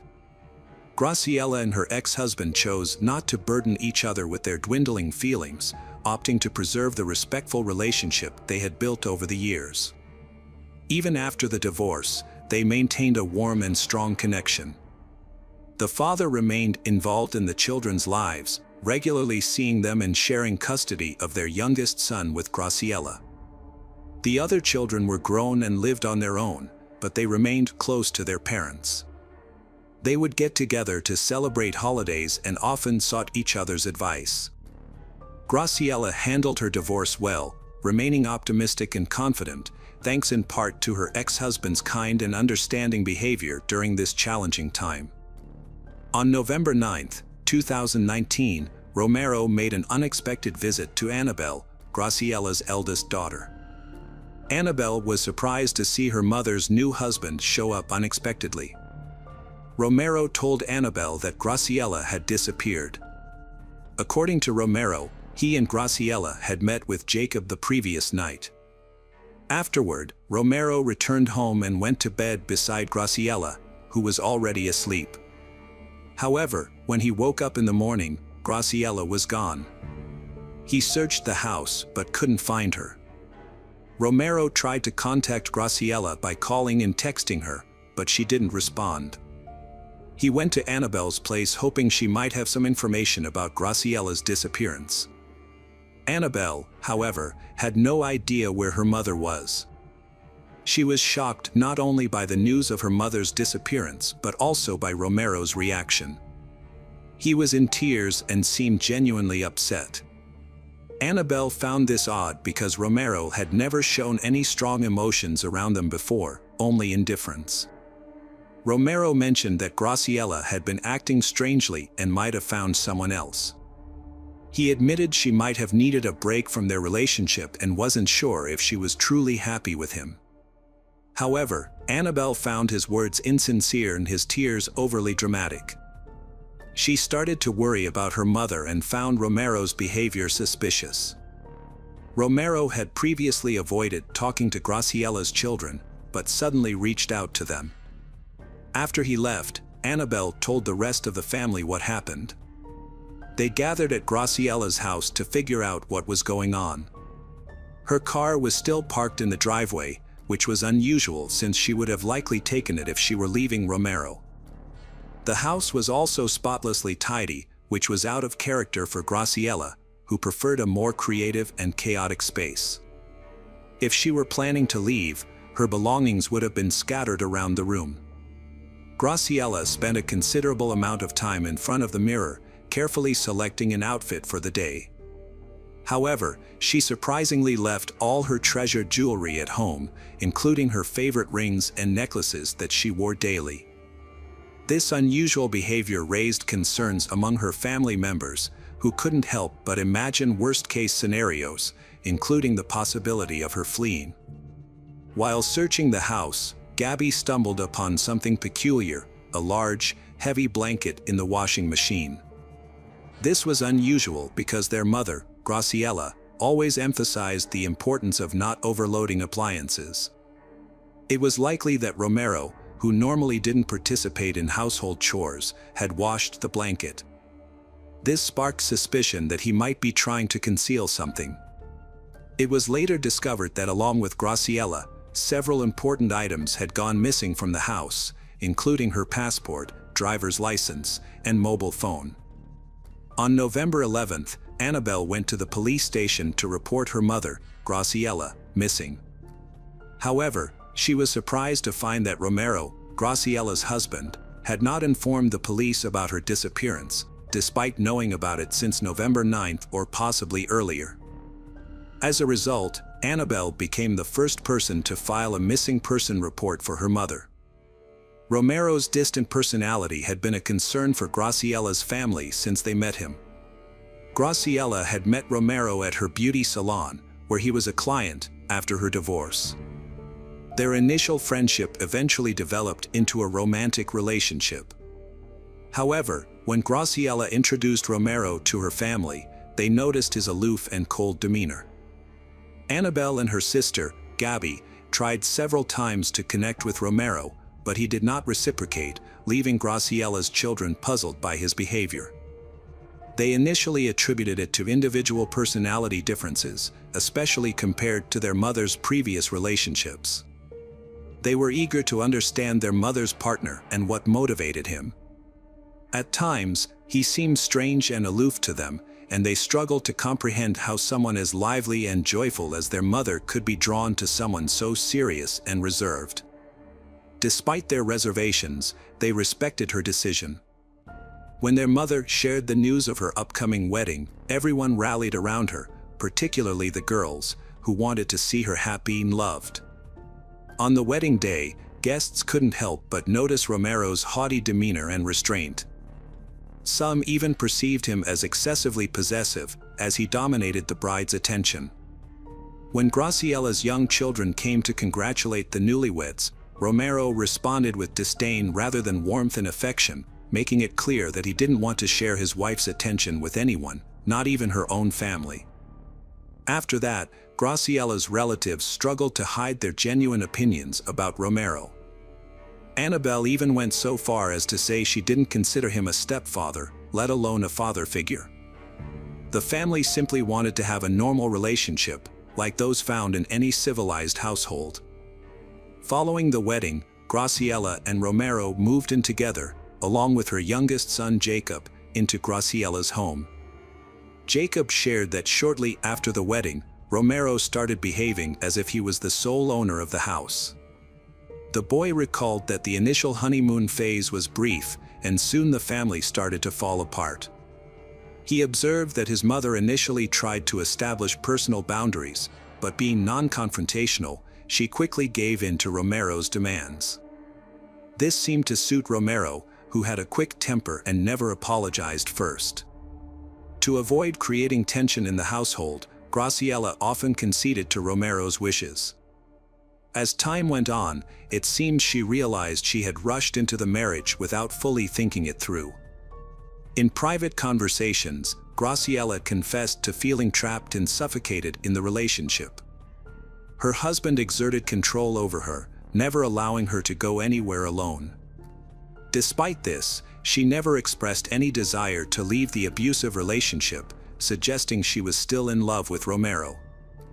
Everyone realized that Graciela was in a relationship with the wrong person. It became apparent that her partner, Romero, was jobless and financially dependent on her. The Graciela family, who valued hard work, found it frustrating that Romero was always by Graciela's side without any apparent reason. Romero was a master manipulator who kept a close eye on Graciela, monitoring her interactions, including her friendships with other women. He would either prevent her from going out or show up unexpectedly, as if checking on her loyalty. His extreme jealousy was suffocating. Graciela felt embarrassed by his behavior, which led her to isolate herself socially, only interacting with her family. This had a negative impact on her professional life, as her job required frequent client meetings and attending industry events.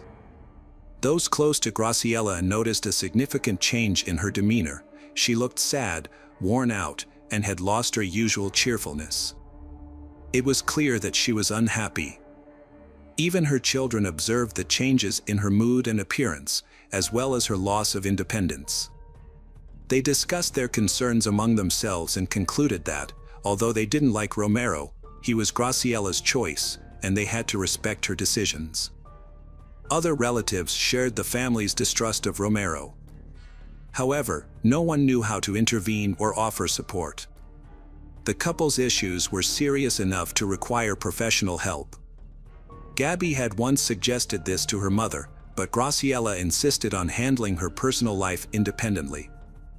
In 2018, Graciella suddenly announced that she would relocate her beauty salon to her home, citing convenience.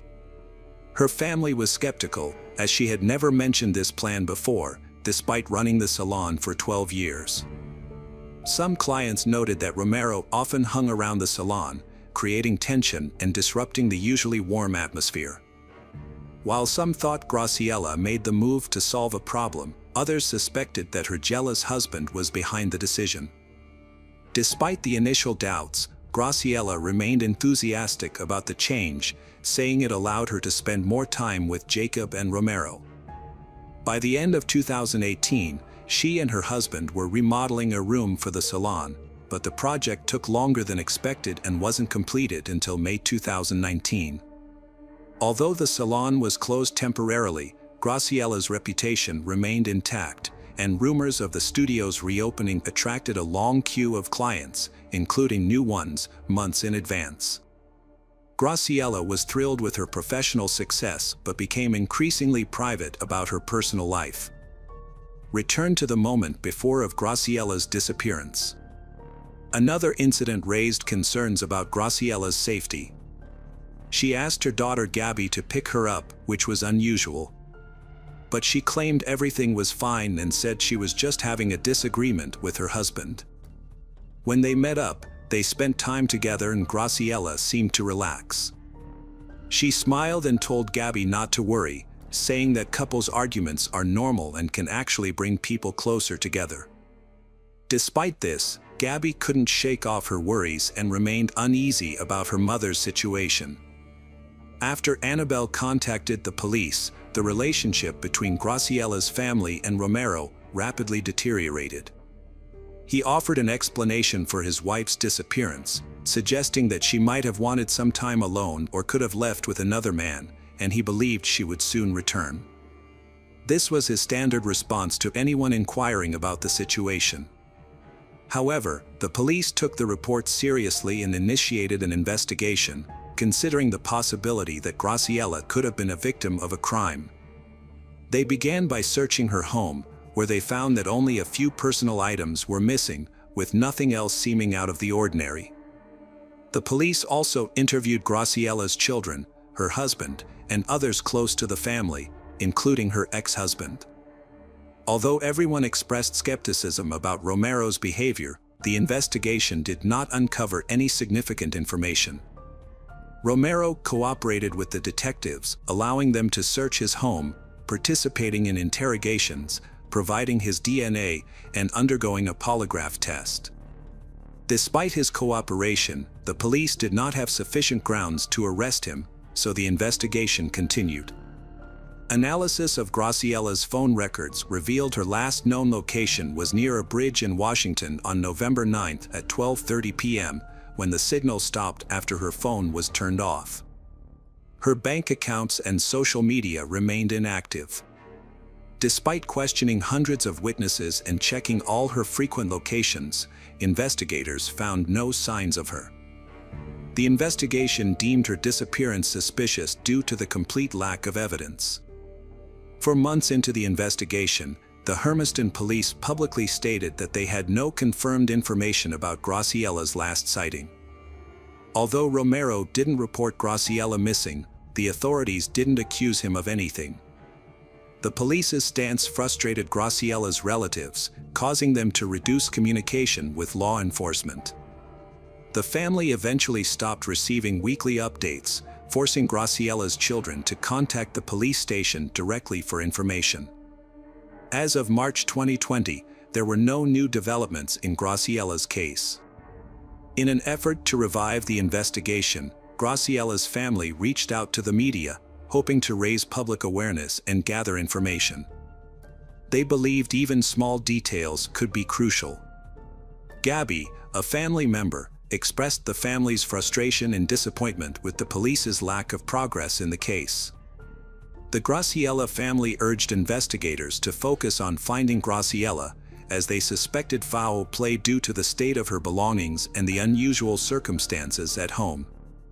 It was unclear who would harm her, as she had no known enemies. Her family knew she wouldn't leave without contacting them, and the lack of communication suggested something was seriously wrong. The family also requested a new detective team, citing concerns of bias and collusion with Romero, whom they believed was somehow connected to the case.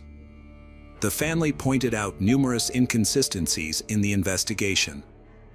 It was found that Romero's phone had been turned off on the day his wife went missing, and his actions didn't seem like those of someone who was worried about a loved one disappearing suddenly. The Graciela family asked for Romero to be arrested.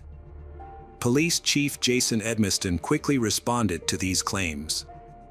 He agreed that Mrs. Graciela's disappearance seemed suspicious and might involve something criminal.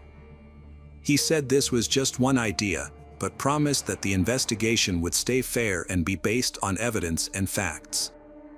Edmiston also denied that Romero had any connections to the police that might affect the case.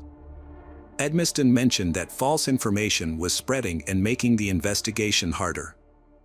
He said the case was ongoing and that some information had to be kept secret.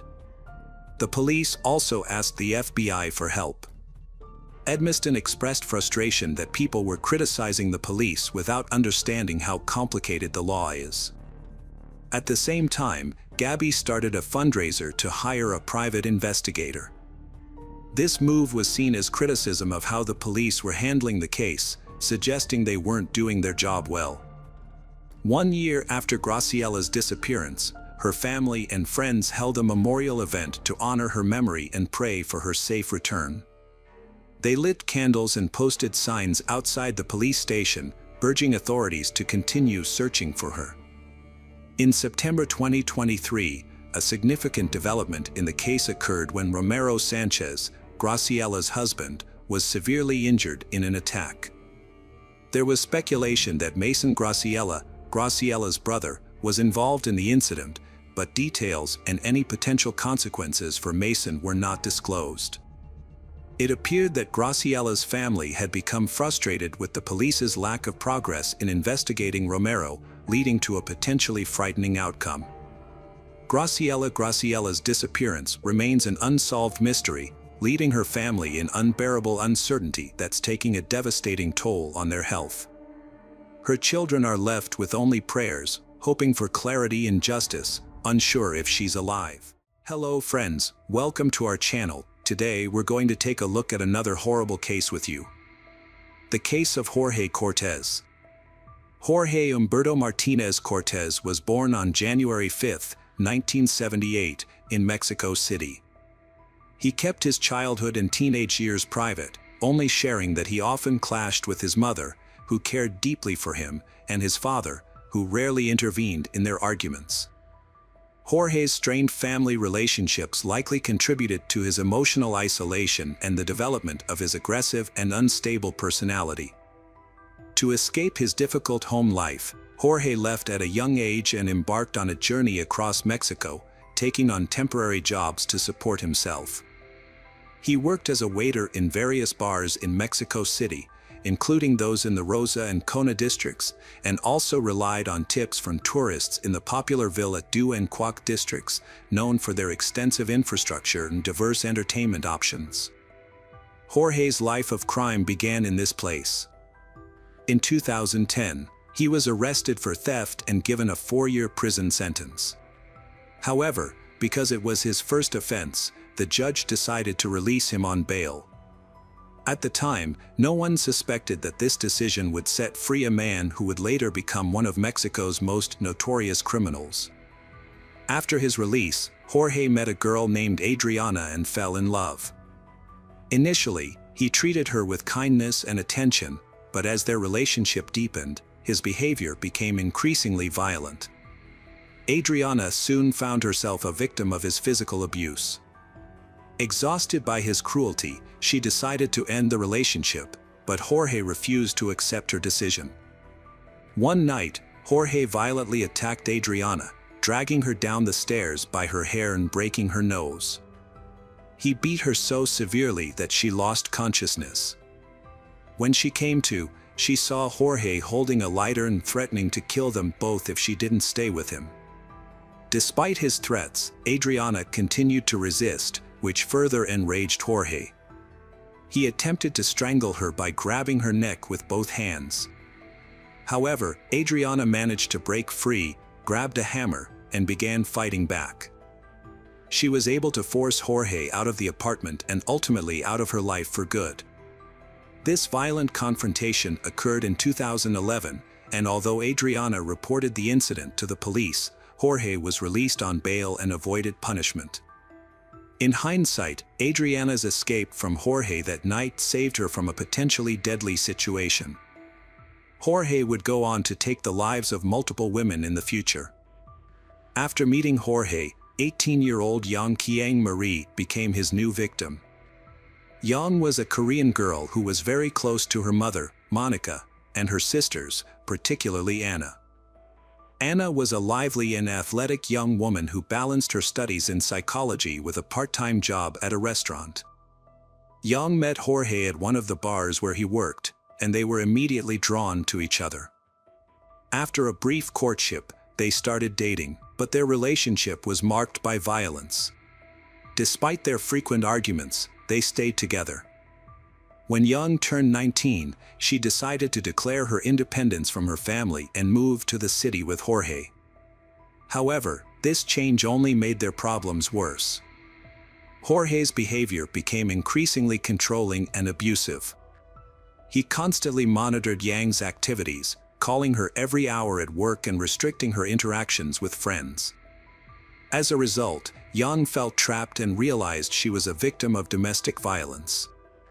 However, she hid the truth from others, including her family, to avoid causing them concern.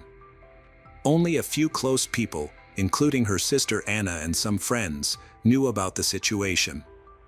Despite her family's warnings and advice to leave Jorge, Yang struggled to break free. She attempted to leave him multiple times but always returned, held back by her own fears and vulnerabilities. During this time, Yang underwent a significant transformation, changing from a happy and lively person to someone who was depressed and willing to do anything to please Jorge. The relationship continued to deteriorate, becoming increasingly toxic and damaging to Yang's well-being. Yang's relationship with Jorge was marked by violent outbursts.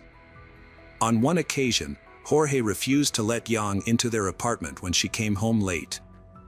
On another, he locked her inside, set her clothes on fire, and chased her around the room in a fit of rage.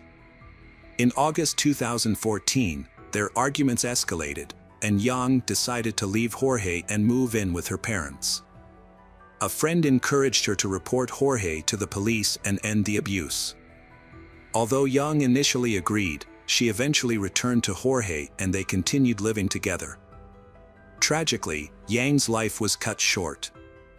On September 21st, her body was discovered in their apartment, bearing signs of severe bruising. Jorge claimed to have found Yang hanging in the bedroom, stating that he had left her sleeping at noon the previous day, September 20th, after she had worked a shift at the bar. Jorge claimed that he returned home on the morning of September 21st to find Yang deceased. He immediately contacted the police and notified Yang's family of the tragic event. The news of Yang's death was devastating to her family, prompting Monica and Anna to rush to the scene. Upon arrival, they found police officers and forensic experts already at the apartment, carefully removing Yang's body from the bed. Jorge stated that when he saw his deceased wife, he became frantic and attempted to assist her. A police officer explained to the family that an investigation was ongoing and they needed to stay outside the house to protect potential evidence. As they watched, Yang's body, covered with a sheet, was carried out of the house. The police also informed them that the initial evidence suggested Yang's death was a suicide, a conclusion supported by the position of the body in Jorge's account, which the police believed to be truthful. However, Yang's family was skeptical and struggled to accept this explanation, finding it hard to believe that she would take her own life. When the family arrived to identify the body and prepare the necessary documents, they were surprised to find that the examination protocol was almost complete. The death certificate stated that Yang had died from strangulation by hanging. However, when the relatives were allowed to view the body, they noticed bruises on Yang's legs that seemed suspicious.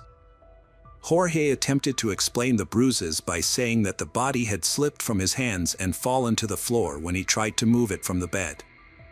Monica was not convinced by Jorge's explanation and suspected that something was not quite right.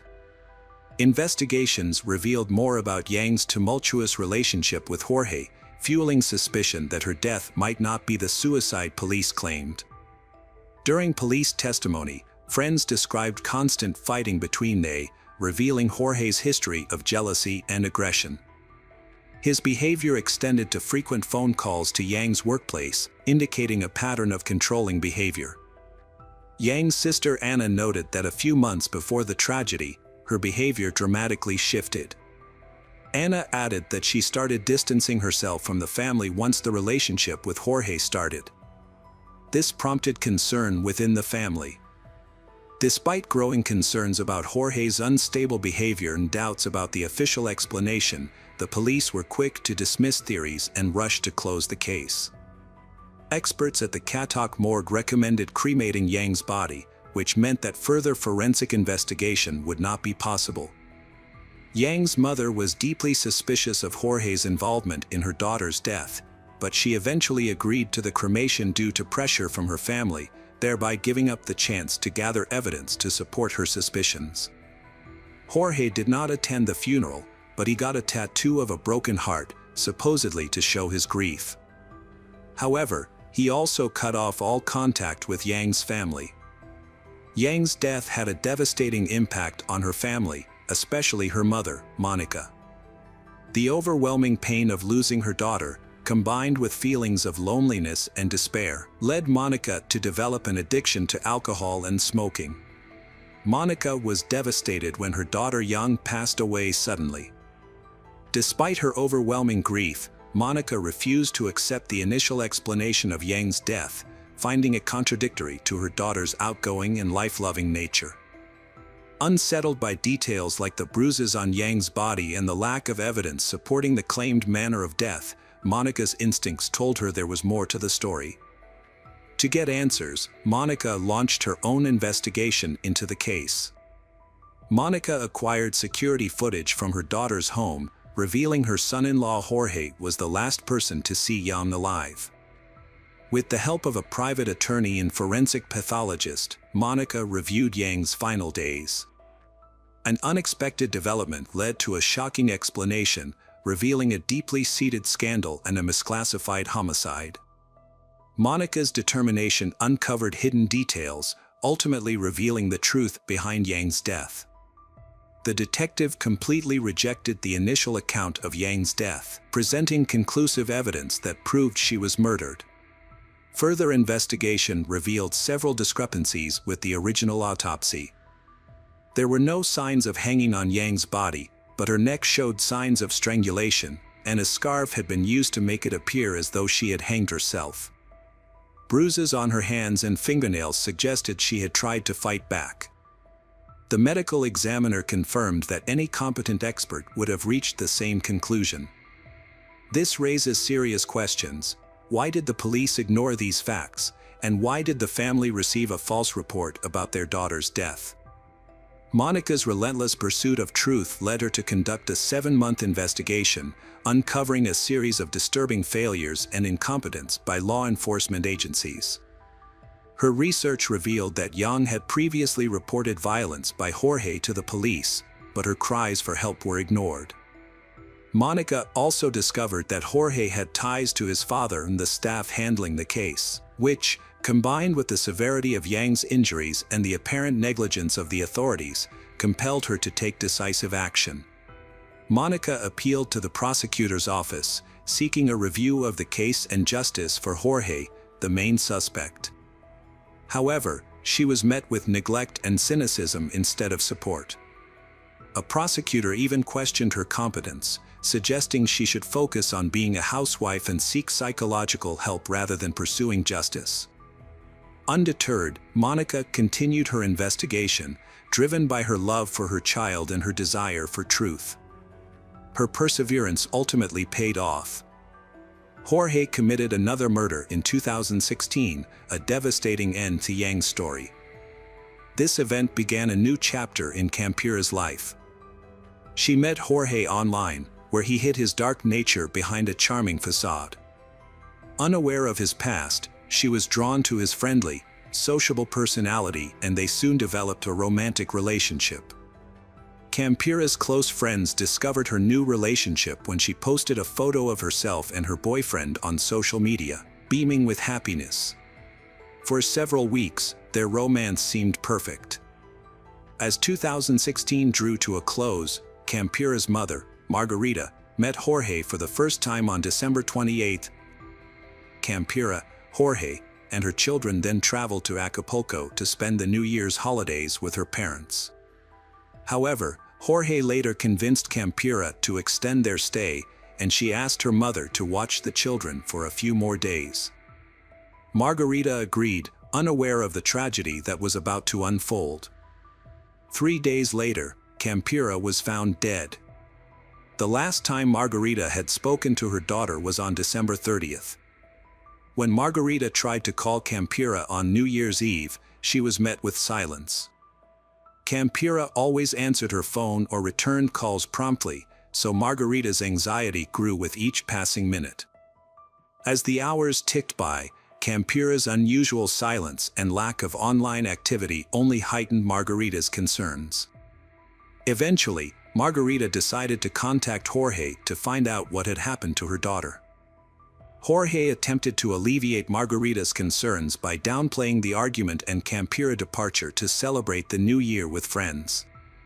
However, Margarita remained unconvinced and asked a family friend to check on Campira.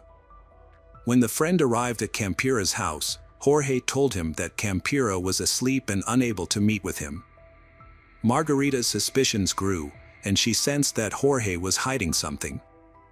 On December 31st, between 5 o'clock and 8 p.m., Jorge committed a heinous crime. He brutally murdered Campira by strangling her after beating her severely with an unknown object, leaving multiple injuries on her face and body. In an attempt to make it appear as though Campira had taken her own life, Jorge cut a lock of her hair, placed her body on the bed, covered it with a blanket, and left the gas stove on. He even placed a portrait of Campira's late ex-husband in her hand to create the illusion that memories of him had driven her to suicide. Around 8:30 p.m., Jorge packed his belongings and left the house. On the night of January 1, 2017, Margarita tried to contact her daughter Campira to wish her a happy new year, but was unable to reach her. She then called her son Gabriel, who was in the same city as Campira, and asked him to check on her. When Gabriel arrived at his sister's house, he was immediately hit with a strong smell of gas. After turning off the gas burners, he began searching for Campira and was shocked to find her body on the couch, bearing signs of a brutal beating on her face. As Gabriel threw off the blanket covering his sister's body, he was horrified by what he saw. Campira was wearing only her underwear, and her body was covered in numerous bruises. Several details caught his attention. There were drops of blood around her, although her body in underwear appeared clean, as if she had recently bathed. Additionally, Campira's head was almost completely shaved, which struck Gabriel as strange, as his sister was known to take great care of her hair. Gabriel reported the incident to the police and then called his mother to break the news to Margarita. Paramedics and police arrived, confirmed Campira's death, and restricted access to the scene. The family was stunned by grief, struggling to come to terms with what happened. Their eyes reflected sadness and a glimmer of hope for justice. The investigation was complicated by inconsistencies between the crime scene and the initial assumption of suicide. The police meticulously examined every detail to unravel the truth. The police initially suspected suicide, but Campira's family disputed this, finding it impossible to believe that a young, cheerful woman would take such a drastic step. Campira's family was convinced that her death was not a suicide, but a violent crime. A strand of hair found on her body that did not match anyone in the house reinforced their suspicions.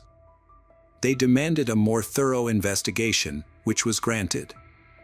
A second forensic examination confirmed their fears, revealing that Campira was strangled and that the suicide scene was staged. The evidence included marks on her trachea and neck, bruises indicating a beating, and the absence of a strand of hair.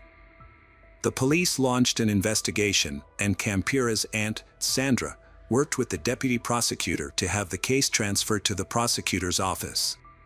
However, progress was slow. Later, Sandra was called back to the prosecutor's office and informed that she and her brother, Gabriel, could be plaintiffs in the case. Campira's children were left with their grandmother after the tragedy. To shield them from painful memories, they were transferred to a new school.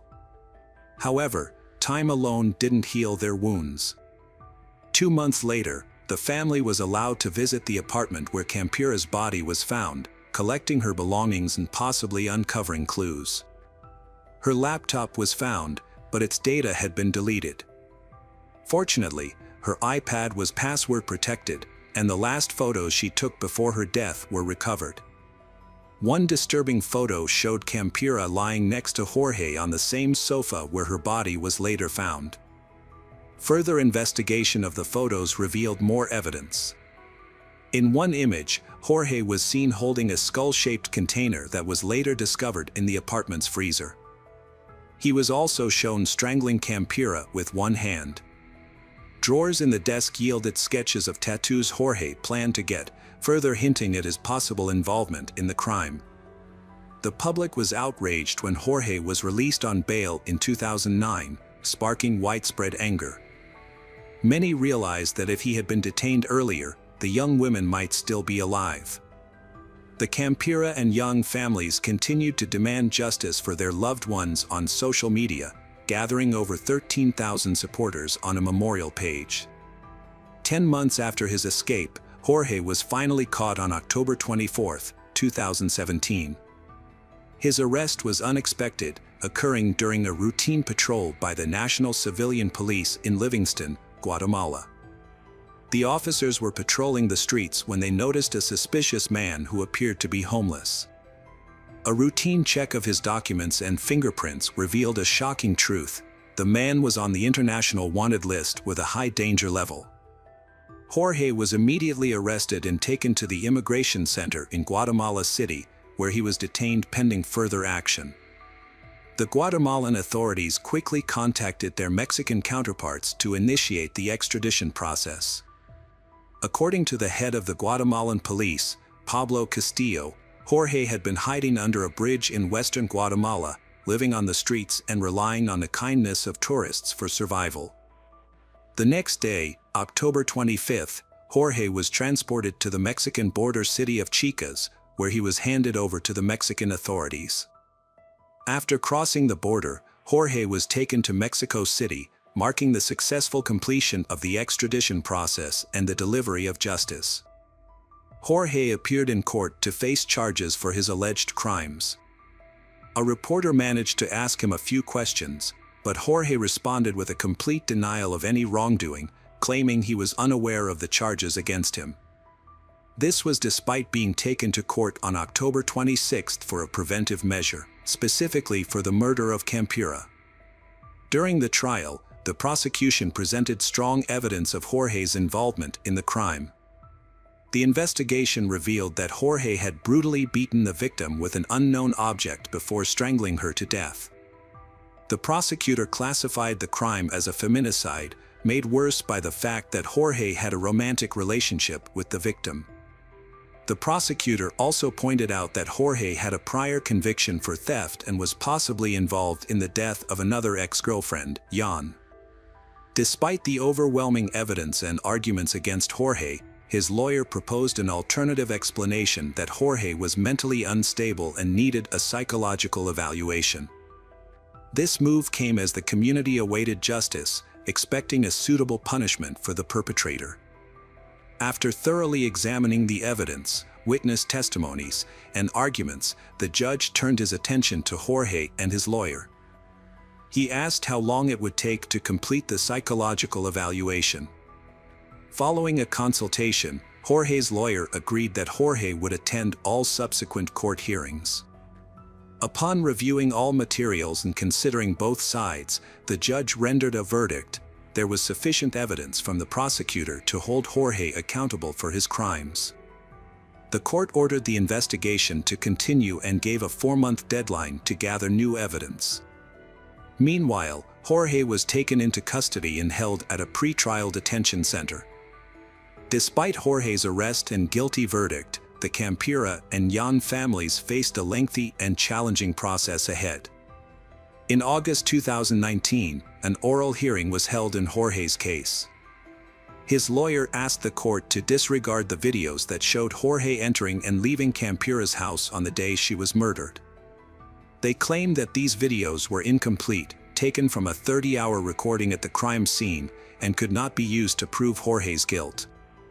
The videos had been given to the victim's family by a neighbor who recorded them. The family then passed them on to the police, who brought only partial recordings to court. The police had lost the original disc. Jorge's lawyer alleged that the Mexico City prosecutor's office had concealed this information, which only came to light on the day of the hearing. The defense lawyer argued that the materials used to obtain the arrest warrant were unlawful. Specifically, the lawyer claimed that a key video was given to the Campira family rather than the judicial authorities, and therefore could not be used as evidence. Despite this, the supervisory judge rejected the defense's petition after considering the prosecution's arguments and the testimony of Campira's friends and neighbors. Additionally, the court considered 2 witness statements, but did not accept them as evidence. The case proceeded, and Jorge was allowed to appeal the decision and present the same arguments again. Meanwhile, the Young family was dealing with their own separate case.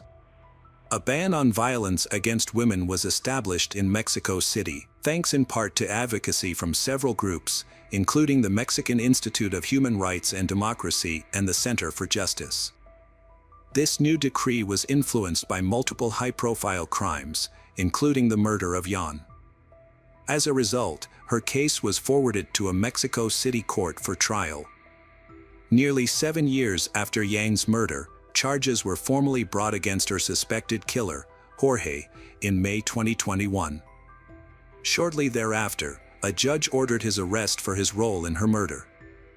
Despite these developments, Jorge's defense team was able to significantly slow down the investigation and prosecution. 9 years after Yang's death, Jorge Humberto Martinez Cortez was sentenced to 52 years and 6 months in prison in November 2023 for taking Yang's life.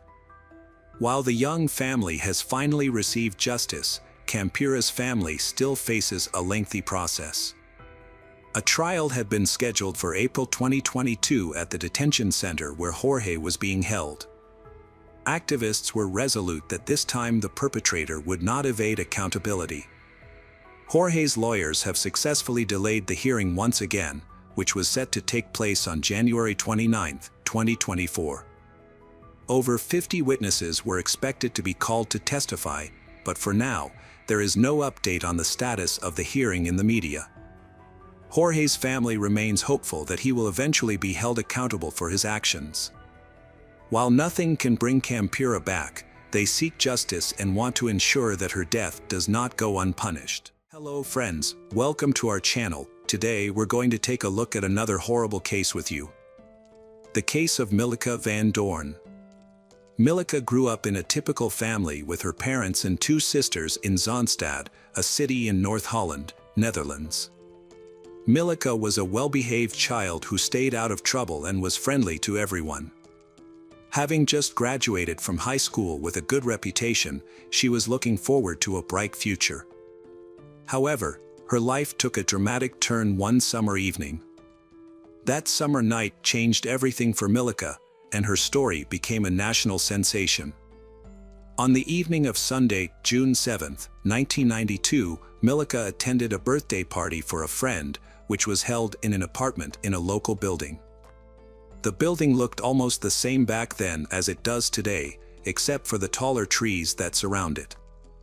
Milica left her birthday celebration early to catch the last bus home, but when she arrived at the bus stop, she realized she had missed it by 30 minutes. Unbeknownst to her, the bus schedule had been adjusted due to the Pentecost holiday. She had another option to get home than taking the train from the station located half a mile away on the same street. However, she never come home. The next morning, the pastor of St. Joseph's Church, which is near the train station, made a disturbing discovery while on his morning walk. He found a body floating in a pond adjacent to the church and immediately called the police at 8:54 a.m. Within minutes, detectives arrived at the scene, and the tragic news was soon delivered to the Van Dorn family, leaving them in a state of shock and grief. Milica's body was pulled from the water, bearing signs of a violent crime. Injuries on her neck, face, and body, including multiple stab wounds, were evident. She was also found partially undressed. In an attempt to conceal the crime, the perpetrator had covered the body with reeds, but this effort failed, leading to its discovery. The news of Milica's tragic death was devastating for her family, who had envisioned a bright future for her. The autopsy provided some information about the crime. The presence of semen and pubic hair in Milica's body suggested a sexual assault. The fact that there was no water in Milica's lungs indicated that she did not drown in the pond. Instead, she had likely been killed elsewhere, and her body was later hidden in the water in an attempt to disguise the crime. The exact time of Milica's death remained unclear, with possibilities ranging from immediately after she left a party to several hours later. Milica's body was found in the water, which made it impossible to determine the time of death by body temperature alone. The pond was where her body was dumped, but it was not the location where she was actually killed. The police were searching for the original crime scene, where they expected to find evidence due to the severity of Milica's injuries. A key piece of evidence was that one of her shoes was missing, which could potentially lead investigators to both the crime scene and the perpetrator. The police distributed flyers with information about the case, including the fact that one of Milica's shoes was missing. They asked the public to report if the shoe was found, and eventually, the second shoe was discovered. At the time of the investigation in 1992, DNA research was not advanced, and DNA samples taken from Milica's body did not provide any useful leads for the detectives. The investigation began with interviews with Milica's family to determine if she had any conflicts or enemies. However, the family reported that Milica had no conflicts with anyone and was doing well personally. She had a boyfriend around her age, and they rarely fought. After learning that Milica attended a birthday party on the night she died, investigators spoke to all the guests, including her boyfriend. However, numerous interviews did not produce any leads, and everyone reported the same story that Milica had left the party just before midnight and planned to take a bus to her neighborhood. Unfortunately, none of Milica's friends were aware that the last bus had already departed by the time she reached the bus stop. In 1992, mobile phones were not widespread, making it difficult for investigators to determine if Milica had boarded the bus or reached her destination safely. After ruling out her friends as suspects, the police began searching for witnesses who may have seen or heard something on the night of the crime. They conducted door-to-door interviews with residents in the area where Milica's body was found, gathering a significant amount of information, but few specific details. Several witnesses reported hearing a woman scream briefly at night, but it was not alarming enough to prompt them to take action. Others claimed to have seen a man of Turkish appearance riding a bicycle towards the location where Milica's body was discovered. As a result, investigators shifted their focus to the Turkish community living in the Kogerveld neighborhood. Some young men from the Turkish community had previous run-ins with the law, drawing the attention of investigators. However, despite months of inquiry, the police were unable to identify a suspect. The men they questioned denied being near the pond on the night of the crime, leading to a stalemate in the investigation. 6 months after Milica Van Doorn's murder, a significant discovery was made when a roofer working on the roof of St. Joseph's Church found one of Milica's shoes. This shoe had been on the roof the entire time, but it was unclear how it got there since the only way to access the roof was by ladder. The conclusion was that the perpetrator must have deliberately thrown the shoe onto the roof while at the pond, but the reasoning behind this action remains a mystery. Unfortunately, any potential evidence that may have been left on the roof was erased by harsh weather conditions over time. Years went by, and Milica's case remained unsolved, causing immense pain for her parents. Despite the passing of time, the police revisited Milica's case, conducting multiple interviews with local residents in an attempt to uncover new information. Additionally, the case was featured on several television programs, which led to an influx of calls from the public with potential leads. However, none of these efforts resulted in a breakthrough, and the identity of the suspect remains unknown.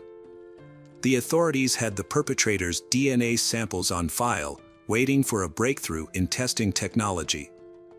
By analyzing these samples, forensic experts inferred that the perpetrator was likely a male of Turkish origin, residing in the Kogerveld area in 1992, and aged between 16 and 30 years at the time of the crime. To narrow down the search, nearly 200 men from the area voluntarily provided cheek swabs for DNA testing, but unfortunately, this effort did not yield a match. Almost 20 years after Milica's murder, a significant breakthrough occurred in April 2012. The Netherlands amended a law making it possible to conduct DNA kinship testing. By analyzing the autopsy results, evidence, and the perpetrator's behavior, investigators created a psychological profile of the suspect. The profile suggested that the perpetrator was a resentful and frustrated individual, angry at women in general. Milica was likely an accidental victim who happened to be in the wrong place at the wrong time. The perpetrator may have had a brief conversation with Milica before attacking her violently and threatening her. After satisfying his urges, he killed her to prevent her from identifying him. For several weeks after the crime, he kept a low profile, possibly pretending to be ill to avoid social interactions and conceal the scratches he sustained during the struggle with Milica. The police profiler described the suspect as a hot-tempered, selfish, and critical individual with few friends, poor relationships with girlfriends, and an inability to handle criticism. Based on this profile, investigators estimated that the perpetrator was between 18 and 25 years old in 1992. In April 2016, investigators reopened the case of Milica Van Doorn, which had gone cold for over 20 years. A new lead emerged in June 2016, when a report was filed mentioning the names of 2 Turkish men who had lived in Zandvoort in 1992, around the time of Milica's death. Notably, both men had left the area shortly after the incident. The police aimed to determine if these 2 individuals were connected to the crime. Tracking them down proved challenging, and it took over a year to locate them in Turkey and obtain the necessary DNA samples. Finally, the DNA analysis did not yield a match with the DNA evidence found on Milica's body. In 2017, authorities used DNA typing technology to re-examine the Milica case.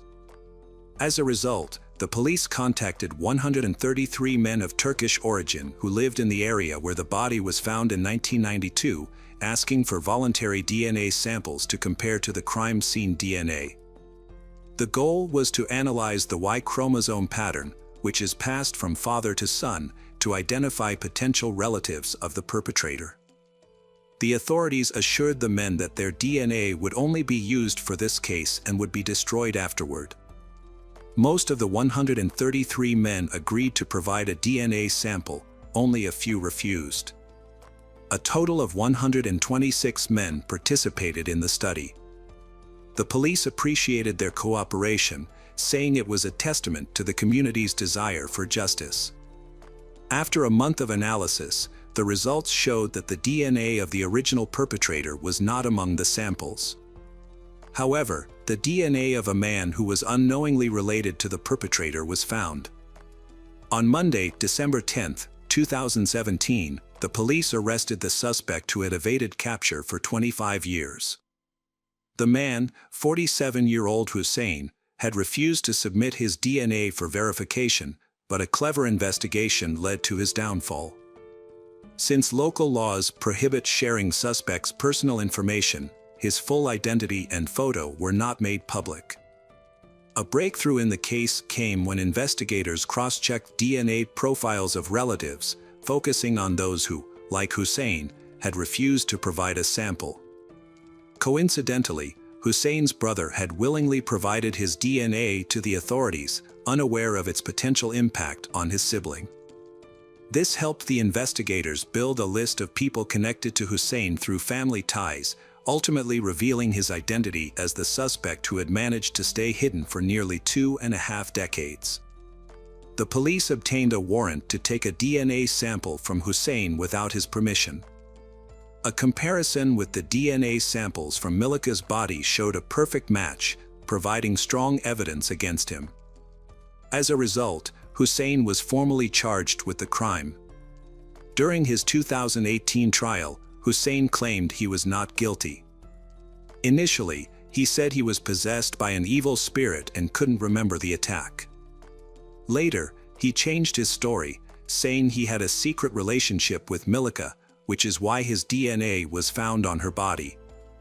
He claimed he had to keep the relationship a secret because he had recently gotten married. However, the judge didn't believe Hussein's new claim for 2 reasons. Firstly, he only made this statement a year after his arrest, and secondly, no one could confirm that Milika and Hussein even knew each other, let alone had an intimate relationship. Milika's family testified during the trial. Milika's sister spoke directly to the suspect, saying that he had kept silent for years, hadn't cooperated with the police when they asked for a DNA test, and had continued living freely in the neighborhood. She accused him of going on to start a family and have had 4 daughters and called him a monster who had ruined Milika's life. She expressed her disgust that there were men like him who used and exploited women, treated them like trash, and then simply moved on with their lives. The other sister expressed her disappointment and frustration that Hussein had not taken responsibility for his actions or shown remorse. Instead, he had made a surprising claim of a secret relationship with the victim and complained about his own family struggles. She pointed out that Hussein's family could visit him in prison if they wished, but she could only visit her sister's grave. She hoped for justice, believing that her sister deserved it after meeting a terrible end. It was a deeply emotional day for Milika Van Doorn's family. When her father was given the opportunity to speak, he was filled with anger and said that Hussein's silence for 25 years was cowardly. He found Hussein's treatment of Milika to be extremely disturbing and was shocked by the news of her death. On December 11, 2018, Hussein was found guilty of Milika's murder based on DNA evidence. The court determined that the murder was committed to cover up another crime, a sex crime. Hussein was sentenced to 20 years in prison and ordered to pay €10,000 in compensation to Milika's family. Notably, Hussein refused to be present in the courtroom during the sentencing and instead remained in a cell outside. In February 2019, Hussein appealed his 20-year prison sentence and it was reduced to 19 years and 7 months. But finally, he did not get to serve the full reduced term. Hussein was found dead on June 13, 2022. According to his lawyer, he died shortly after exercising despite receiving emergency medical treatment. The attempts to revive him were unsuccessful. Hello friends, welcome to our channel. Today we're going to take a look at another horrible case with you. The case of Ana Rosa Barrera. Ana Rosa Barrera, a 40-year-old woman. She lived in a commune in the Santa Maria department, near Córdoba City, in the province of Córdoba, Argentina. People close to her described Ana Rosa as a courageous and adventurous person who was not afraid to start over and move forward with determination. Reports indicate that Ana Rosa lived in a tent for 4 years, although the reasons for this are unclear. She worked at the Secretariat for Children, Adolescents, and Families in Córdoba, a job she truly enjoyed. Additionally, she and her partner, Marcelo Favio Ferretto, ran an upholstery workshop together. They met when Ana Rosa started working for Marcelo's business. By 2017, Ana Rosa and Marcelo had been in a 10-year relationship. They shared a common interest in Reiki, a practice that involves using the palms to promote physical, mental, and spiritual well-being. Despite this common point, they still have problems in the relationship. Ana Rosa and Marcelo each have 4 children from previous relationships. As for Ana Rosa's family, her parents, brothers, and sisters reside in Córdoba. About Marcelo, he was a wallpaper maker with a workshop near their home. People close to they described Marcelo as a jealous and controlling person, which annoyed Ana Rosa. On Sunday, May 28, they visited relatives in Villa Lling, but the trip was marred by a heated argument sparked by Marcelo checking Ana Rosa's phone. The argument continued at their home, with neighbors hearing them shout and insult each other until the early hours of Monday morning.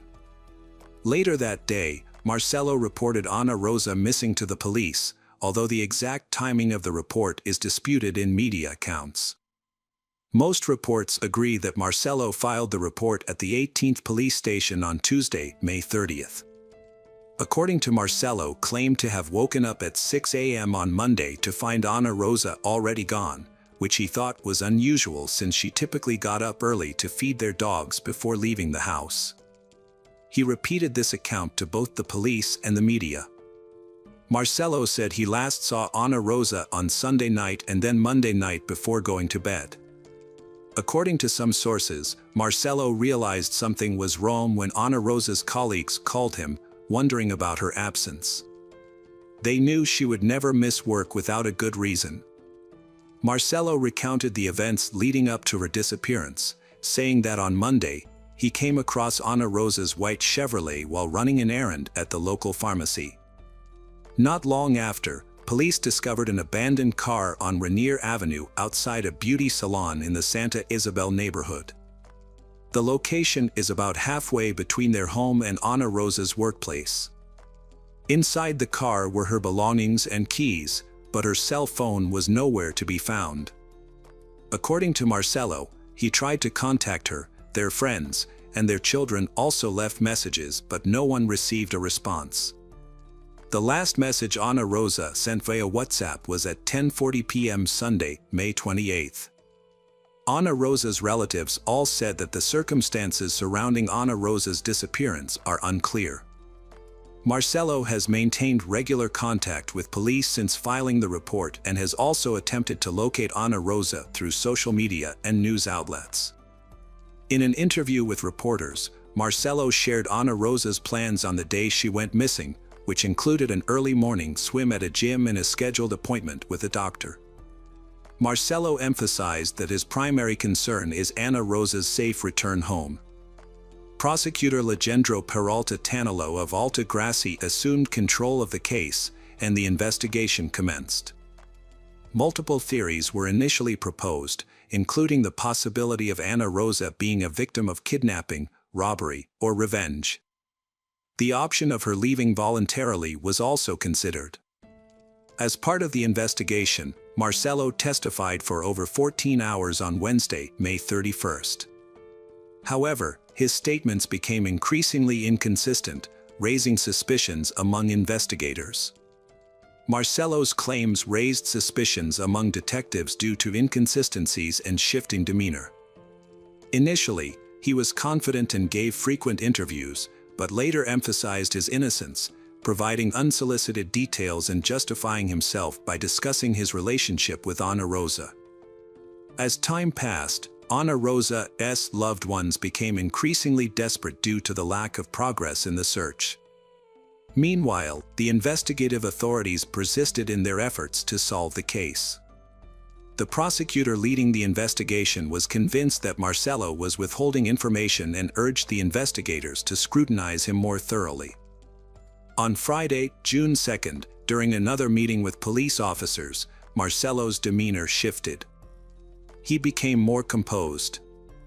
However, when detectives showed him data from cell phone towers that contradicted his alibi, Marcelo became dismayed and ultimately revealed the truth. He admitted to killing Ana Rosa, running her over, and then dismembering her body to get rid of the evidence. After confessing to the brutal crime, Marcelo revealed the location of the dismembered body of Ana Rosa. Following the Marcelo confession, the police, aided by a canine unit, found Ana Rosa's remains at approximately 2:30 p.m. in a hole dug by Marcelo on a dirt road in the countryside, near a factory. The location was familiar to Marcelo, as he frequently visited the area for work-related purposes. It became clear that Marcelo's previous statements were false, except for his mention of a quarrel that occurred early Monday morning. According to the reconstructed events, Marcelo and Ana Rosa had been arguing the entire weekend before she went missing. Marcelo's intense jealousy sparked the violence. In the heat of an argument, Marcelo used a sledgehammer to hit Ana Rosa multiple times until she died. He then tried to put her body in the car but failed. Instead, he used a knife to dismember her body. He placed Ana Rosa's remains in the car and began moving to her burial site. After pleading guilty, authorities conducted a search of the defendant and Ana Rosa's home on Friday, where they discovered various tools, including machetes and knives of various sizes. Marcelo was then arrested and facing charges of capital murder, a crime that could carry a sentence of life in prison. Prosecutor Peralta Atima explained that the defendant's statement, in which he took responsibility for the crime, was not considered a formal confession. Instead, the record shows that he admitted to the crime during an interview as a witness. A formal statement will be made in the coming days, once sufficient evidence is gathered to support the charges. This evidence will include the final autopsy report, forensic analysis of vehicles and items found during searches, and the results of luminal tests. Marcelo's lawyer, Jose Luis Saca, stated that the police statement had no legal weight and could not as evidence.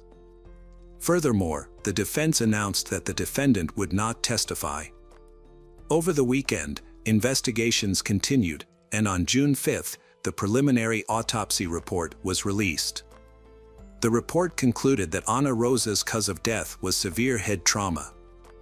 On June 9th, it was discovered that luminol tests had been conducted at the home where Ana Rosa and Marcelo lived. The tests showed a large amount of blood had been cleaned up. The medical examiners also discovered new details during the autopsy, including knife cuts on the victim's extremities. A cut, 18 centimeters long and 7 centimeters deep, was found on the victim's neck, reaching the cervical region. Based on these findings, the prosecutor's office charged Marcelo with double aggravated murder. Almost 2 years after Ana Rosa's murder, Marcelo's trial began. The prosecution explained the seriousness of the charges to the jury. According to the autopsy results, Ana Rosa suffered a severe initial blow to the face, which left her unconscious, followed by multiple blows to the head that crushed her skull. At the first hearing, Marcelo decided to stay silent. The court then heard testimony from witnesses. Deborah Territorios, Ana Rosa's daughter, testified that after her mother met Marcelo, she became increasingly distant from her children and other family members. Deborah stated that she and her father moved to a different city, followed by her older siblings, which made it harder for them to communicate with their mother. However, when Deborah spent time alone with her mother, Ana Rosa was loving and caring. But whenever Marcelo was around, her mother would pull away. Deborah even had to leave her mother's house quickly on occasion because Marcelo was expected to arrive soon. Ana Rosa's cousin, Roberto Enrique Reina, also testified. He witnessed their argument on May 28, 2017, which started at his house. According to Roberto, the argument began when Marcelo saw a message on Ana Rosa's phone. The prosecutor's indictment highlights Marcelo's control over Ana Rosa, including a power imbalance in their relationship and objectifying her in front of others. Fernando, a co-worker and friend of the victim, Ana Rosa, explained that after she started dating Marcelo, she initially grew distant from everyone, but then she tried to reconnect. System. Fernando added that Marcelo seemed to imitate Ana Rosa's actions, even taking Reiki classes shortly after learning she was also taking. According to the indictment, Ana Rosa told a friend that after starting energy harmonization therapy, she felt better and was able to improve her relationships with family members. She also planned to visit her son in Bolivia. However, as Ana Rosa's life improved, Marcelo became increasingly aggressive. Fernando reported that Marcelo once lashed out when Ana Rosa said women with positive attitudes could achieve their goals, he calling women idiots who would end up dying in a ditch. On the second day of the hearing, Claudio Bustamante, the police officer who took Marcelo's statement, testified. He told the jury that Marcelo had spontaneously confessed during the interrogation without any pressure from him. According to Bustamante, Marcelo stated that Ana Rosa had told him on Monday that she was no longer satisfied with him and was cheating on him, which made Marcelo angry and prompted him to hit her, although he couldn't remember what he used to hit her. On April 11th, the 11th Criminal Court's jury delivered its verdict, finding Marcelo Favio fared guilty of the murder of Ana Rosa Barrera. The sentence was life imprisonment with the possibility of parole after 35 years, conditional on good behavior. Upon hearing the verdict, Ana Rosa's relatives burst into tears and shouted at Marcelo, labeling him as a murderer and wishing him to spend the rest of his life in prison. The prosecutor in charge of the case stated that the jury's decision aligned with the prosecution's request. The evidence showed that Marcelo Favio Fair had acted with full awareness and premeditation in planning Ana Rosa's murder. According to the prosecution, Marcelo's attempt to appear mentally unstable at the time of the crime was a tactic to evade the maximum sentence.